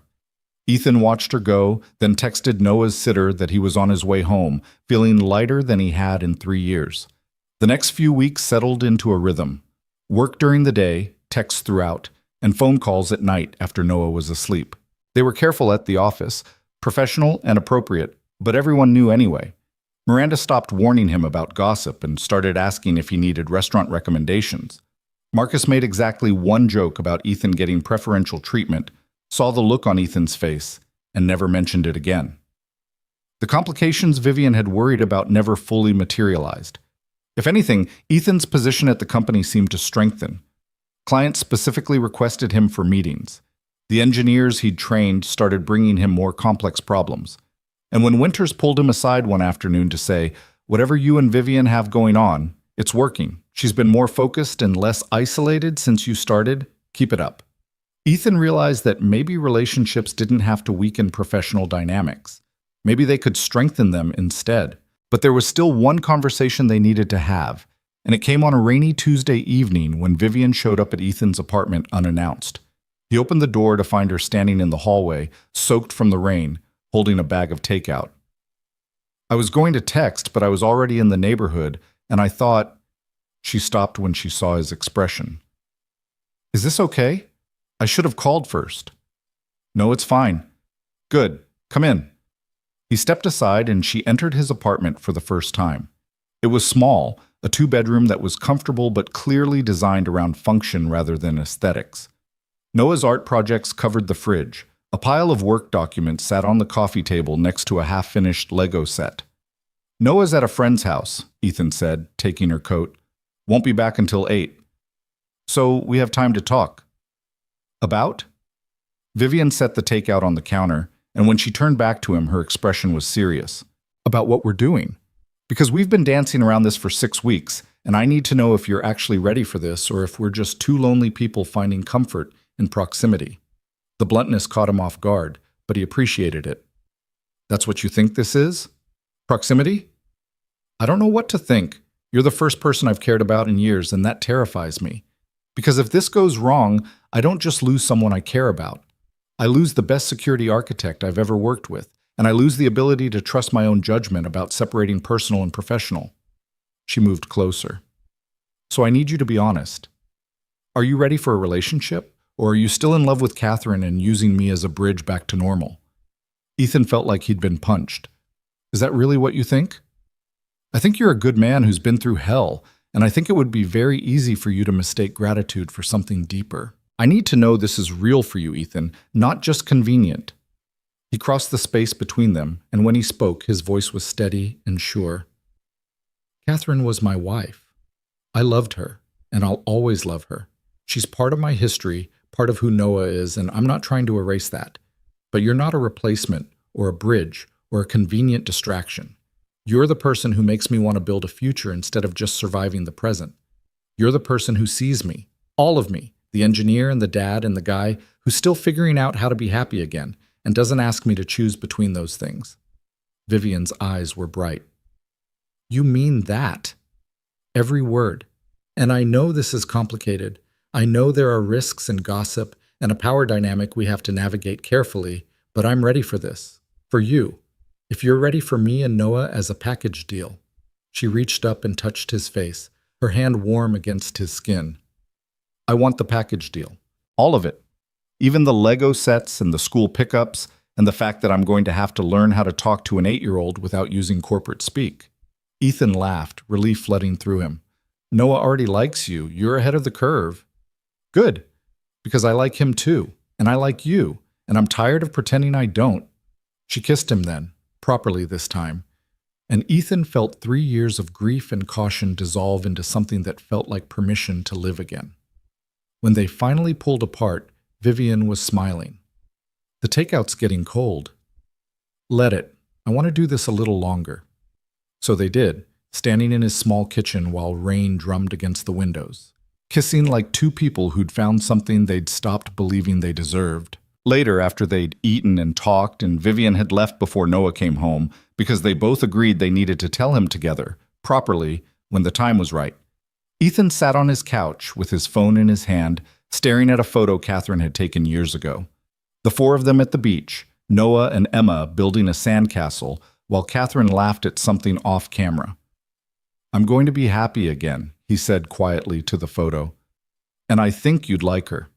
I think you'd want this for me. The photo didn't answer, but Ethan felt a sense of peace settle over him anyway. The next morning, he walked into Apex Nova with the quiet confidence of someone who'd made a choice and meant it. Vivian was already in her office when he passed, and when she looked up and smiled at him through the glass wall, he smiled back. Miranda noticed. You two are terrible at hiding things. We're not hiding, just being professional. That professional would be not looking at her like she hung the moon. Noted. I'll work on that. But he didn't work on it, because why should he? He'd spent 3 years hiding, protecting himself, keeping the world at arm's length, and he was done with that. At lunch, Vivian texted him, Dinner Friday? With Noah. I think it's time. Ethan showed Noah the text that night while they were doing homework. Ms. Cross wants to have dinner with both of us on Friday. Is that okay with you? Noah looked up from his math worksheet, eyes bright. Like a date? With all 3 of us? Kind of. I wanted to make sure you were comfortable with it before I said yes. Does this mean she's your girlfriend? Ethan took a breath. Would that bother you? Noah thought about it for a long moment, his expression serious in the way that meant he was really considering the question. Mom's not coming back, is she? The question hit Ethan in the chest, unexpected and devastating. No, buddy, she's not. And you miss her. I know you do, even when you don't say it. I miss her every day. So do you. Yeah. Noah's voice got smaller. But Ms. Cross makes you smile. And I like when you smile. So if she's your girlfriend and she makes you happy, then it's okay. Mom would want you to be happy too. Ethan pulled Noah into a hug, pressing his face against his son's hair, wondering when his 8-year-old had become so wise. I love you, buddy. You know that? I know. And I love you too. Noah pulled back. So, can we get pizza on Friday? Ms. Cross likes pizza. Ethan laughed through the tightness in his throat. Yeah, we can get pizza. Friday came with the kind of nervous energy Ethan associated with job interviews and first dates. He changed his shirt 3 times before Noah pointed out that he was being ridiculous, and they left for the restaurant early because sitting at home waiting felt impossible. Vivian arrived exactly on time, and Noah ran to hug her before Ethan could even say hello. You came. Of course I came. I wouldn't miss this. She hugged him back, then looked at Ethan over Noah's head, her expression soft and warm. They got a booth, ordered pizza, and for the first hour it was easy. Noah told Vivian about school, about his friend Tommy, about the science project he was working on. Vivian listened with the same attention she gave board meetings, asking questions that made Noah light up with pride. But eventually, Noah asked the question Ethan had been waiting for. Ms. Cross, are you Dad's girlfriend now? Vivian glanced at Ethan, a silent question. How do we handle this? Ethan nodded. Your call. She looked back at Noah, her voice gentle. I'd like to be, if that's okay with you. Your dad and I care about each other, and we want to spend more time together, but we also want to make sure you're comfortable with that. Noah considered this, swirling his straw in his lemonade. Will you come to my soccer games? Dad comes, but it's more fun when there's more people. I'll come to every game I can. And will you still be nice to Dad at work? Because Tommy's mom says sometimes people are mean when they break up. Vivian's expression was serious. I'll always be respectful to your dad, Noah. Whether we're together or not, he's important to me, and so are you. Okay. Noah nodded, satisfied. Then you can be his girlfriend. But you have to call me Noah, not Mr. Parker. That's weird. Vivian smiled. Deal. They finished dinner, and when they walked out to the parking lot, Noah ran ahead to look at a dog someone was walking, giving Ethan and Vivian a moment alone. That went well, she said quietly. Better than I expected. He's been worried about me being alone. He's a good kid, Ethan. You've raised him well. We've both been raising each other, honestly. He took her hand, not caring if Noah saw. Thank you for this, for being patient with him, with both of us. There's nowhere else I'd rather be. Noah ran back, the dog forgotten. Can Miss Cross come over sometime? I want to show her my Lego collection. Vivian looked at Ethan, eyebrows raised. Sure, Ethan said. How about Sunday afternoon? Noah cheered and Vivian squeezed Ethan's hand, and for the first time in 3 years, Ethan felt like he was building something instead of just holding on to what remained. Sunday afternoon, Vivian showed up in jeans and a sweater, looking more relaxed than Ethan had ever seen her. Noah gave her a tour of his room, showed her every Lego set with detailed explanations of construction techniques, and then asked if she wanted to help build a new spaceship. Ethan watched from the doorway as the 2 most important people in his life sat on the floor surrounded by plastic bricks, laughing when pieces didn't fit, celebrating when sections clicked together. And he thought about Catherine, about how she would have loved seeing Noah this happy, this open with someone new. Later, after Noah had gone to bed and Vivian was getting ready to leave, she paused at the door. I meant what I said to Noah, about respecting you whether we're together or not. I know. But I hope we stay together, because this, you, Noah, building spaceships on a Sunday afternoon, this is the happiest I've been in years. Ethan kissed her softly. Same. All of it. She left and Ethan cleaned up the Lego pieces scattered across the living room, thinking about futures and families and the strange mathematics of loss and love. His phone buzzed. A text from Vivian. Thank you for today, for letting me in. He typed back, thank you for wanting in. Her response came immediately. Always. And Ethan believed her. The winter came early that year, bringing snow to Manhattan in mid-November and transforming the city into something softer around the edges. Ethan had always loved the first snow, the way it made everything quiet for a few hours before the plows and footprints turned it gray. This year felt different, though. This year, he wasn't watching the snow fall alone. Vivian had started spending Sunday afternoons at the apartment, a routine that had developed organically over the past month. She'd help Noah with homework, sit through animated movies Ethan had seen a dozen times, and occasionally fall asleep on the couch with her head on Ethan's shoulder while Noah built elaborate structures out of whatever materials he could find. It felt natural in a way that surprised them both. No awkwardness, no forcing, just three people learning how to be a family without calling it that out loud. At work, things had settled into a comfortable professionalism. They were careful not to show favoritism, kept meetings focused on business, and saved the personal conversations for after hours. But people had stopped gossiping, mostly because there was nothing scandalous to report. Just two competent professionals who happened to care about each other and were navigating it with integrity. The real test came in early December, when Apex Nova announced its annual holiday party. I need a +1, Vivian said one evening while they were cleaning up after dinner. Noah was in his room reading, giving them a rare moment of privacy. And I'd like it to be you, but I want to make sure you're comfortable with that level of public. Ethan dried a plate, considering. You mean comfortable with everyone at the company seeing us together as a couple instead of just suspecting it? Exactly. Once we walk in together, it's official. No more plausible deniability. Do you want plausible deniability? She turned to face him, her expression serious. No, I want to walk into that party with you and not care what anyone thinks. But this affects you too, and Noah, and I need to know we're on the same page. Ethan set down the dish towel and took her hands. I'm tired of being careful, tired of acting like what we have is something to hide. So yes, I'll be your +1. And if people have opinions, they can keep them to themselves or find new jobs. Vivian smiled, relieved. Noah can come too if he wants. We always make it family-friendly for the first few hours. He'll love that. He's been asking when he gets to see your office. The night of the party, Ethan stood in front of his closet trying to decide between two ties while Noah sat on the bed offering completely contradictory fashion advice. The blue one makes you look serious. The red one makes you look like you're going to a wedding. Which is better? I don't know. You're the grown-up. Ethan laughed and chose the blue tie, then helped Noah into the sweater Vivian had bought him last week, a gesture that had made the kid feel incredibly sophisticated. They took a cab to the venue, a historic building in Midtown that Apex Nova had rented for the evening, and found Vivian waiting in the lobby.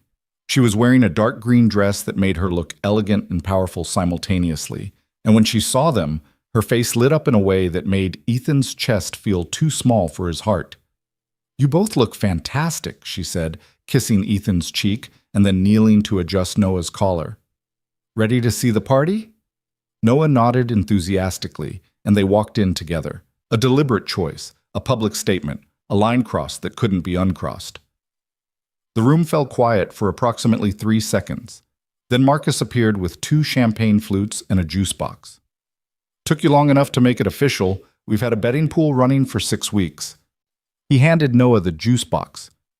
The smart money was on you two showing up together tonight. Who won? Vivian asked, amused.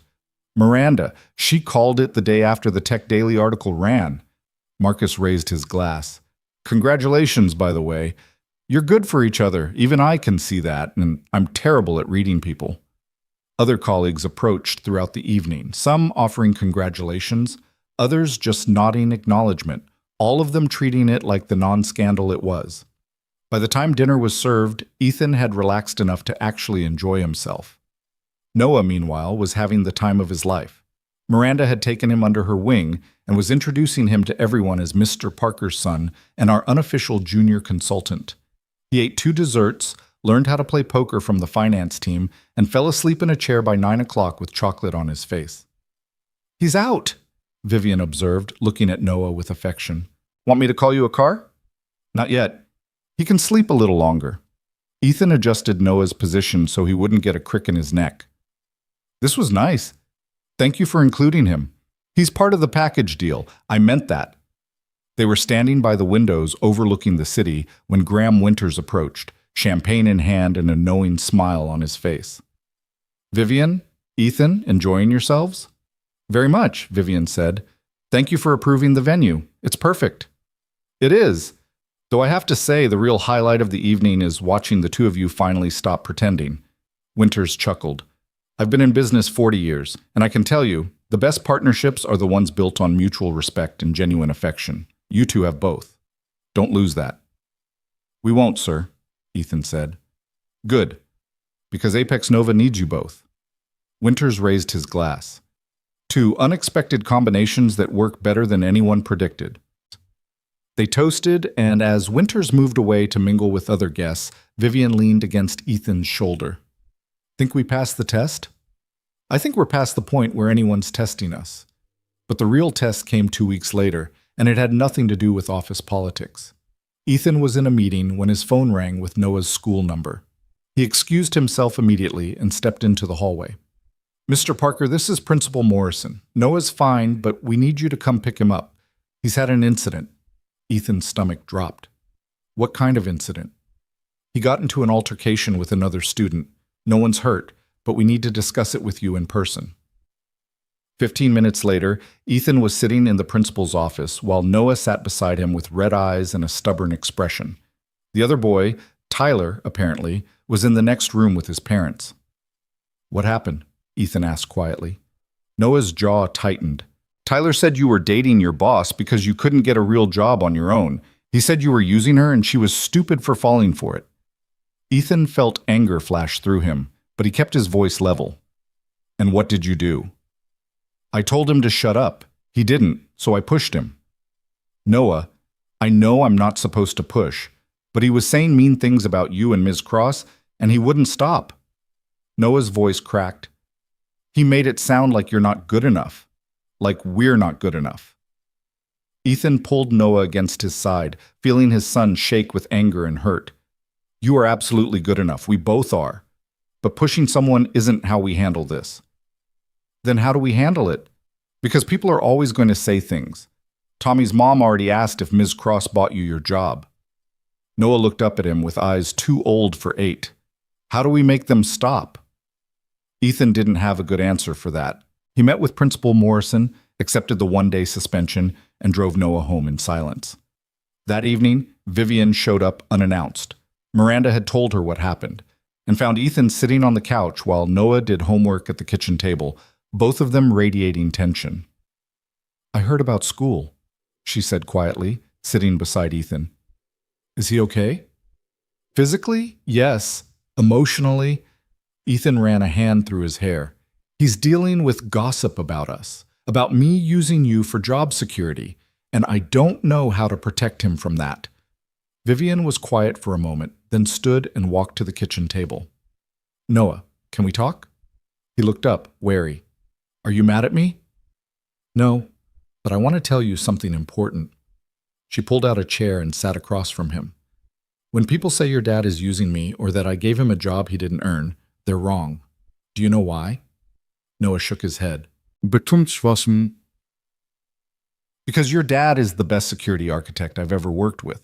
He saved our company from a disaster, built a product that's making us millions of dollars, and earned the respect of every person on our team through hard work and intelligence.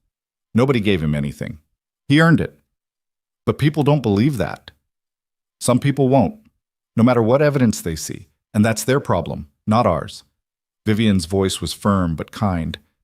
But you know what I've learned? The people whose opinions actually matter, the ones who see your dad work every day, who know what he's capable of, those people know the truth. And the rest? They're just noise. It's loud noise.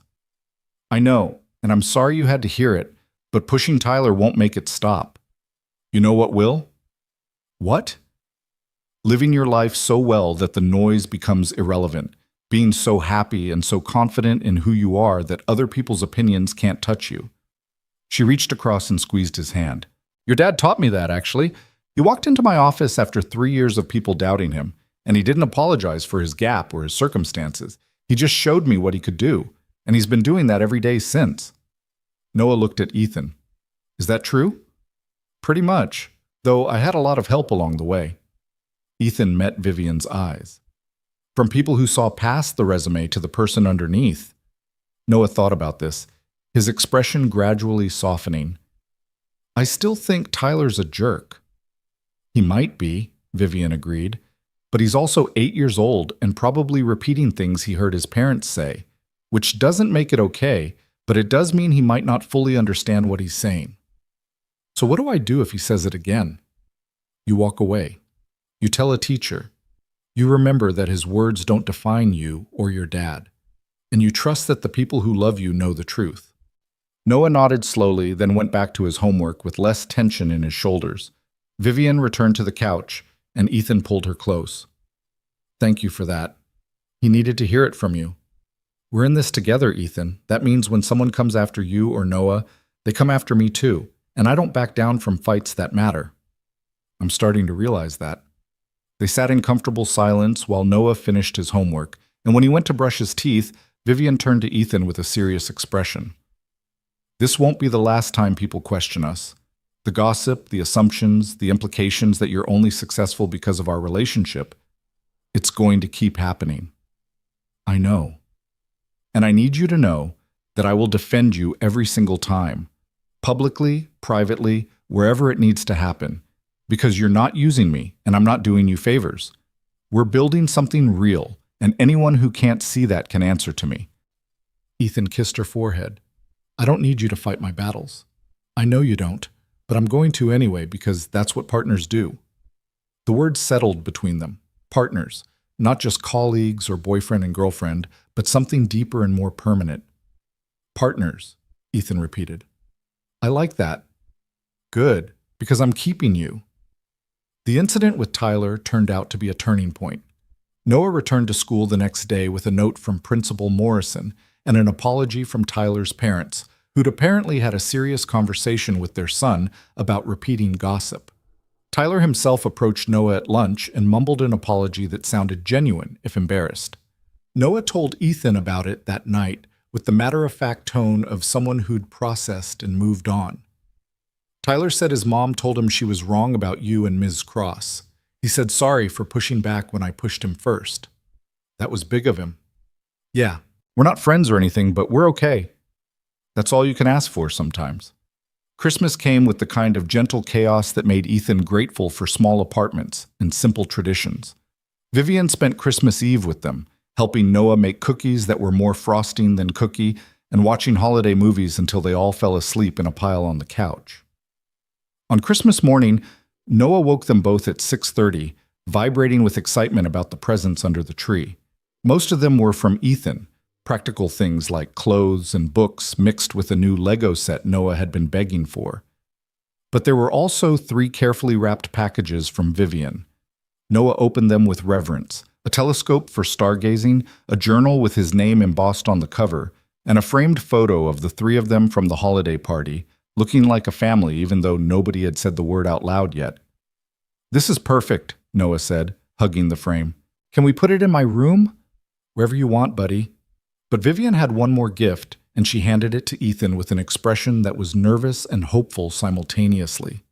He unwrapped it to find a leather portfolio containing a contract, a formal partnership agreement for Apex Nova. What is this? An offer.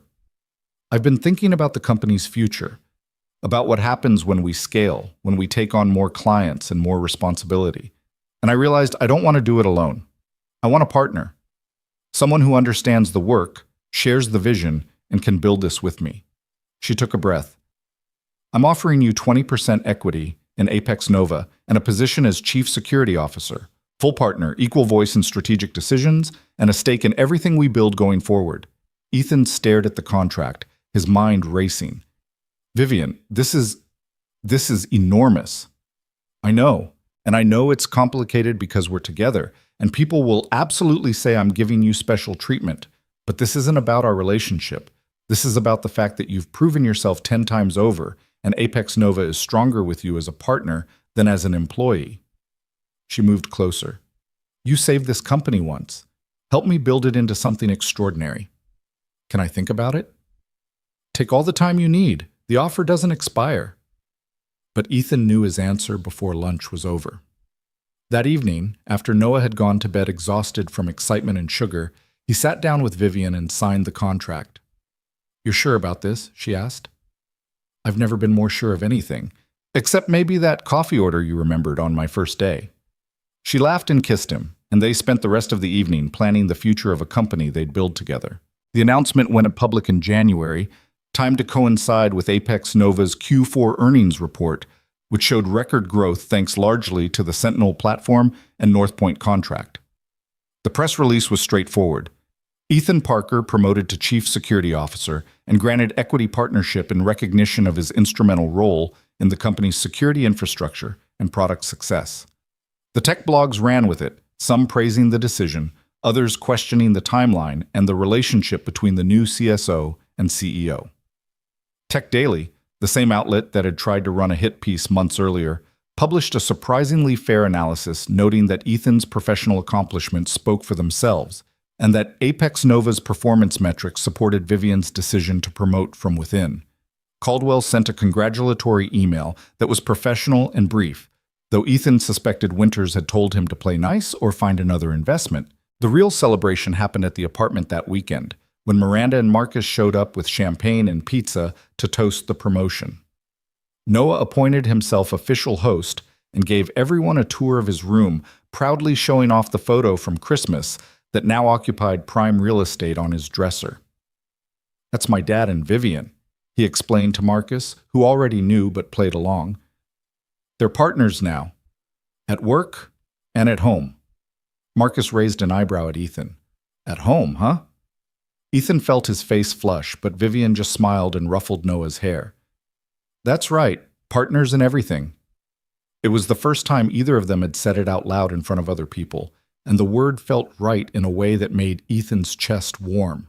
Spring brought new challenges and new rhythms. Ethan moved into a larger apartment in a better school district, a decision made easier by his new equity position and salary. Vivian helped him apartment hunt, vetoing places with bad lighting and approving ones with actual closet space. Noah got his own room with space for both a bed and a desk, and he decorated it with a mixture of Lego creations and drawings he'd made of spacecraft. Vivian started staying over on weekends, her presence becoming so normal that Noah stopped asking if she was coming and started just setting 3 places at the table automatically. They developed routines: Saturday morning pancakes, Sunday afternoon museum trips, Wednesday night movie marathons when Noah didn't have school the next day. It felt like family in all the ways that mattered, even though they were still figuring out what to call it. At work, the partnership was thriving. Ethan and Vivian had different strengths that complemented each other perfectly, her strategic vision and his technical precision creating a leadership dynamic that pushed Apex Nova into new markets and bigger contracts. They hired aggressively, promoted from within, and implemented a hiring policy that looked at gaps in resumes as opportunities to find people with resilience rather than just credentials. We're building a culture, Vivian said during one board meeting when Winters questioned the pace of hiring, one that values what people can do over what their resume says they should be able to do. And it's working. Our retention rates are the highest in the industry. Winters had nodded, satisfied, and the board approved the expansion. By summer, Apex Nova had tripled its client base and was fielding acquisition offers from larger tech companies. Vivian turned them all down. We're not selling, she told Ethan one evening while they reviewed the latest offer. Not when we're just getting started. What if the number gets too big to refuse? Then we refuse it anyway. I didn't build this to cash out. I built it to prove something. She looked at him. We built it to prove something. What are we proving? That people like us, people who took unconventional paths, who had gaps and setbacks and reasons to quit, can build something that lasts, something that matters. Ethan pulled her close. We're doing that. Every day. The real turning point came in late July, when Noah asked a question that had been building for months.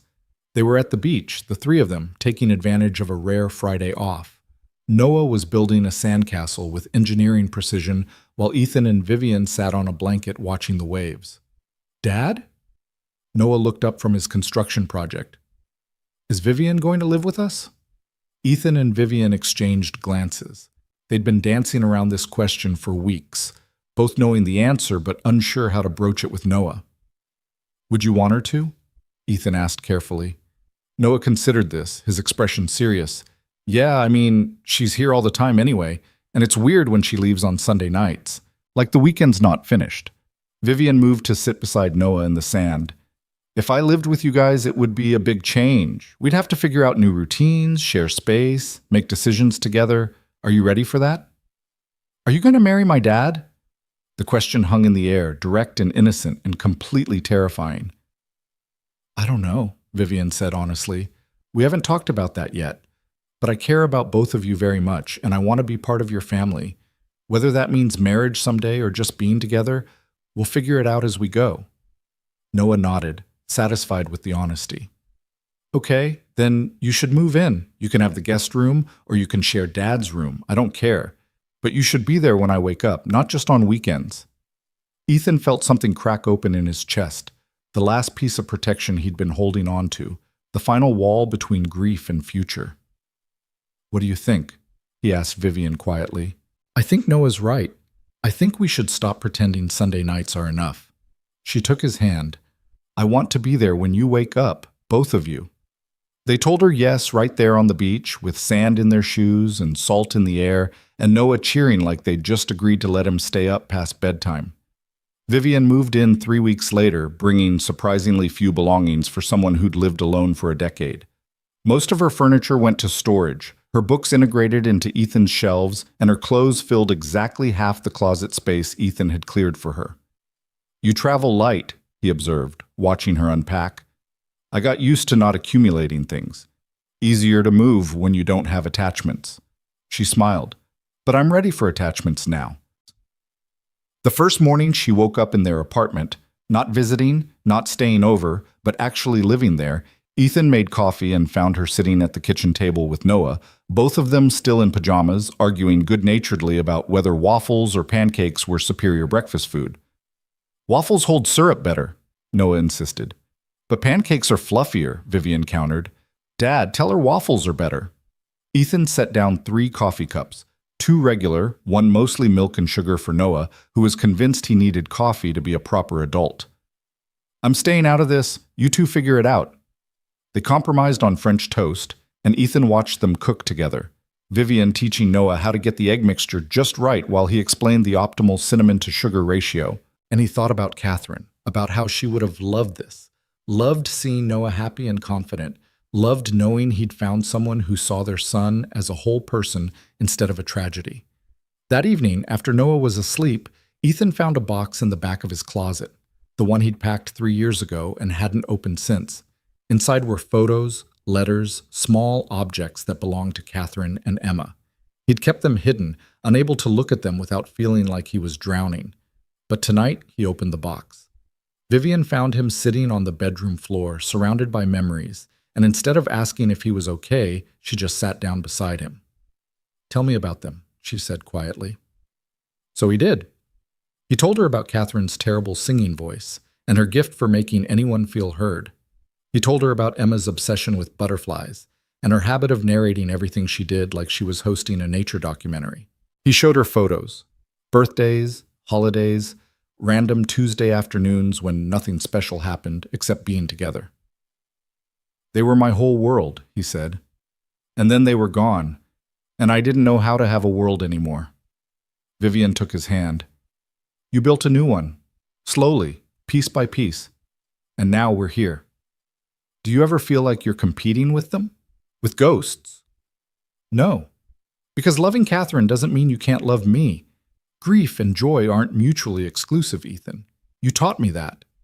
He pulled her close, and they sat there on the floor with the past spread around them and the future uncertain but possible. The anniversary of the accident came in September, 3 years to the day.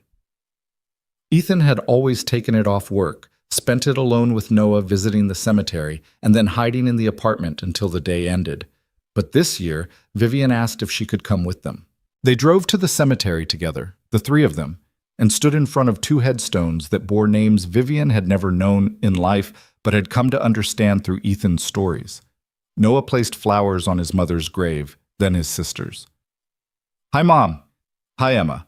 I brought Vivian. She's Dad's partner now, and she lives with us. I think you'd like her. She's really smart, and she makes Dad smile a lot."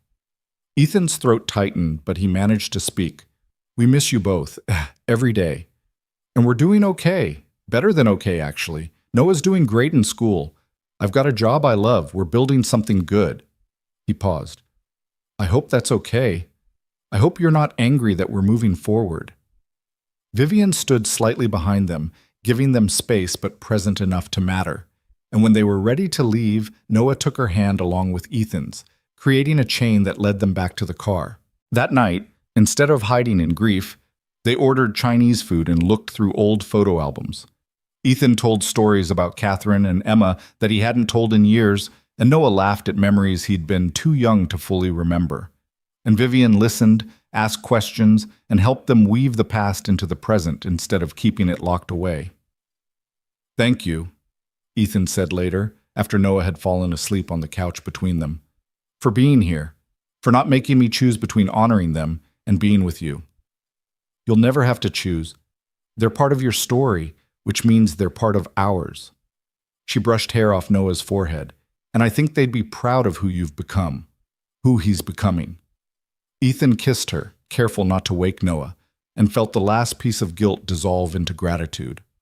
Winter came again, bringing snow and holiday preparations and a sense of completion that Ethan hadn't realized he'd been chasing. Apex Nova's year-end numbers were extraordinary, prompting another round of acquisition offers that Vivian declined with increasing confidence. They hired 20 new employees, opened a second office, and launched a new product that immediately gained traction. At home, life settled into comfortable patterns. Noah thrived in school, made new friends, and stopped having nightmares about the accident. Vivian learned to cook 3 meals reliably and gave up on the rest, accepting that takeout was a valid dinner option. Ethan discovered he was actually good at being happy once he gave himself permission.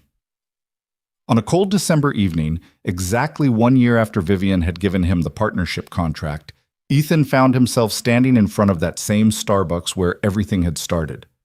"Why are we here?" Vivian asked, confused. "Because I owe you $4.73, with interest." He pulled out his wallet, handed her a $5 bill. "Payment in full." She laughed, understanding. "You don't owe me anything." "I owe you everything, but the coffee felt like a good place to start." He took her hand. "A year ago, you took a chance on a guy with a gap in his resume and a kid who needed him to leave by 3:30. You gave me a job, but more than that, you gave me a reason to believe I could build something again." "Ethan, let me finish. You didn't just change my career, you changed my life. You changed Noah's life. You took 2 people who were surviving and taught us how to thrive again." He reached into his pocket and pulled out a small box. "So I wanted to come back to where it started and ask if you'd make it permanent." Vivian's eyes went wide as he opened the box to reveal a ring, simple, elegant, exactly her style. "Marry me. Not because you have to, not because it makes sense professionally, but because I love you, and Noah loves you, and we want you to be our family officially and permanently. What do you say?" For a moment, Vivian just stared at the ring, her eyes bright with tears. Then she laughed, pulled him close, and kissed him in the middle of the sidewalk while strangers walked past and snow started to fall. "Yes, absolutely yes." Ethan slipped the ring onto her finger, and she held it up to catch the streetlight, smiling like she'd just won something she hadn't known she'd been competing for. "Noah's going to be so excited," she said. "He helped pick out the ring. He has excellent taste, apparently." "He really does." She kissed him again. "Let's go tell him." They walked back to the apartment holding hands, snow collecting in their hair and on their shoulders, looking like 2 people who'd found their way home after being lost longer than they'd expected. Noah was waiting with Mrs. Chen when they arrived, and the moment he saw Vivian's face, He knew. She said yes. I said yes, Vivian confirmed, showing him the ring. Noah hugged them both, fierce and joyful, and Mrs. Chen excused herself with congratulations and knowing smiles. Does this mean you're going to be my stepmom? Noah asked. If that's okay with you. It's better than okay. It's perfect. He looked at both of them, his expression suddenly serious. Mom and Emma would be happy about this. I know they would. Ethan felt tears prick his eyes. Yeah, buddy. I think they would be. They spent the rest of the evening calling family and friends, fielding congratulations and making plans. Miranda screamed so loudly over the phone that Ethan had to hold it away from his ear. Marcus sent a text that just said, "Finally," in all caps. Winters sent a bottle of champagne with a note. Told you partnerships built on mutual respect last forever. Congratulations. That night, after Noah had gone to bed still vibrating with excitement, Ethan and Vivian sat on the couch with the city lights glowing through the windows. How do you feel? She asked. Happy, grateful, a little terrified that I'm going to wake up and this will all be a dream. It's real. All of it. She leaned against him. We built this, Ethan. From a declined credit card and a $5 bill to a company, a family, a future. We actually did it. We did. They sat in comfortable silence, and Ethan thought about the journey that had brought them here, the accident that had broken his life, the 3 years of survival, the morning he'd stepped forward to pay for a stranger's coffee without knowing it would change everything. I would do it all again, he said quietly, every hard part, every impossible day, because it led here, to you, to this. Vivian kissed his temple. Me too. Every single part. The wedding happened in spring, small and intimate in a garden that reminded Ethan of the places Catherine had loved. Noah stood beside him as best man, wearing a suit that made him look impossibly grown up. Miranda officiated, reading vows Ethan and Vivian had written themselves about partnership and respect and choosing each other every day. When it came time for the rings, Noah handed them over with steady hands and a smile that showed he understood the significance of what was happening. I now pronounce you partners in life, in work, and in everything that matters, Miranda said, grinning. You may kiss your bride. Ethan did, and the small gathering of friends and family cheered, and Noah hugged them both like he was trying to hold the moment in place forever. At the reception, Winters gave a toast about unconventional paths leading to extraordinary destinations. Marcus gave one about finally winning the office betting pool. And Noah gave one that made everyone cry, about how his dad had taught him that loving someone new didn't mean forgetting someone old, and how Vivian had taught him that family was what you built, not just what you were born into. As the sun set and the party wound down, Ethan found himself standing with Vivian by the same spot where they'd exchanged vows, watching Noah chase fireflies with the other children. No regrets? Vivian asked. Not a single one. Good, because you're stuck with me now. Best decision I ever made. He pulled her close. Well, second best. The first was buying you that coffee. She laughed, and they stood there watching their son play, two people who'd found each other in a crowded Starbucks and decided to build something neither of them had been looking for, but both of them needed. The future stretched ahead of them, uncertain and promising, full of challenges they'd face together and victories they'd celebrate as a team. Apex Nova would continue to grow, Noah would continue to thrive, and Ethan and Vivian would continue to prove that sometimes the best things in life came from taking a chance on someone when logic said you shouldn't. Because $4.73 had bought more than coffee that morning. It had bought connection, possibility, and the courage to believe that life could surprise you with joy even after it had broken you with grief. And standing there in the garden with his wife and his son, and a future that finally felt like home, Ethan knew that some investments paid dividends forever.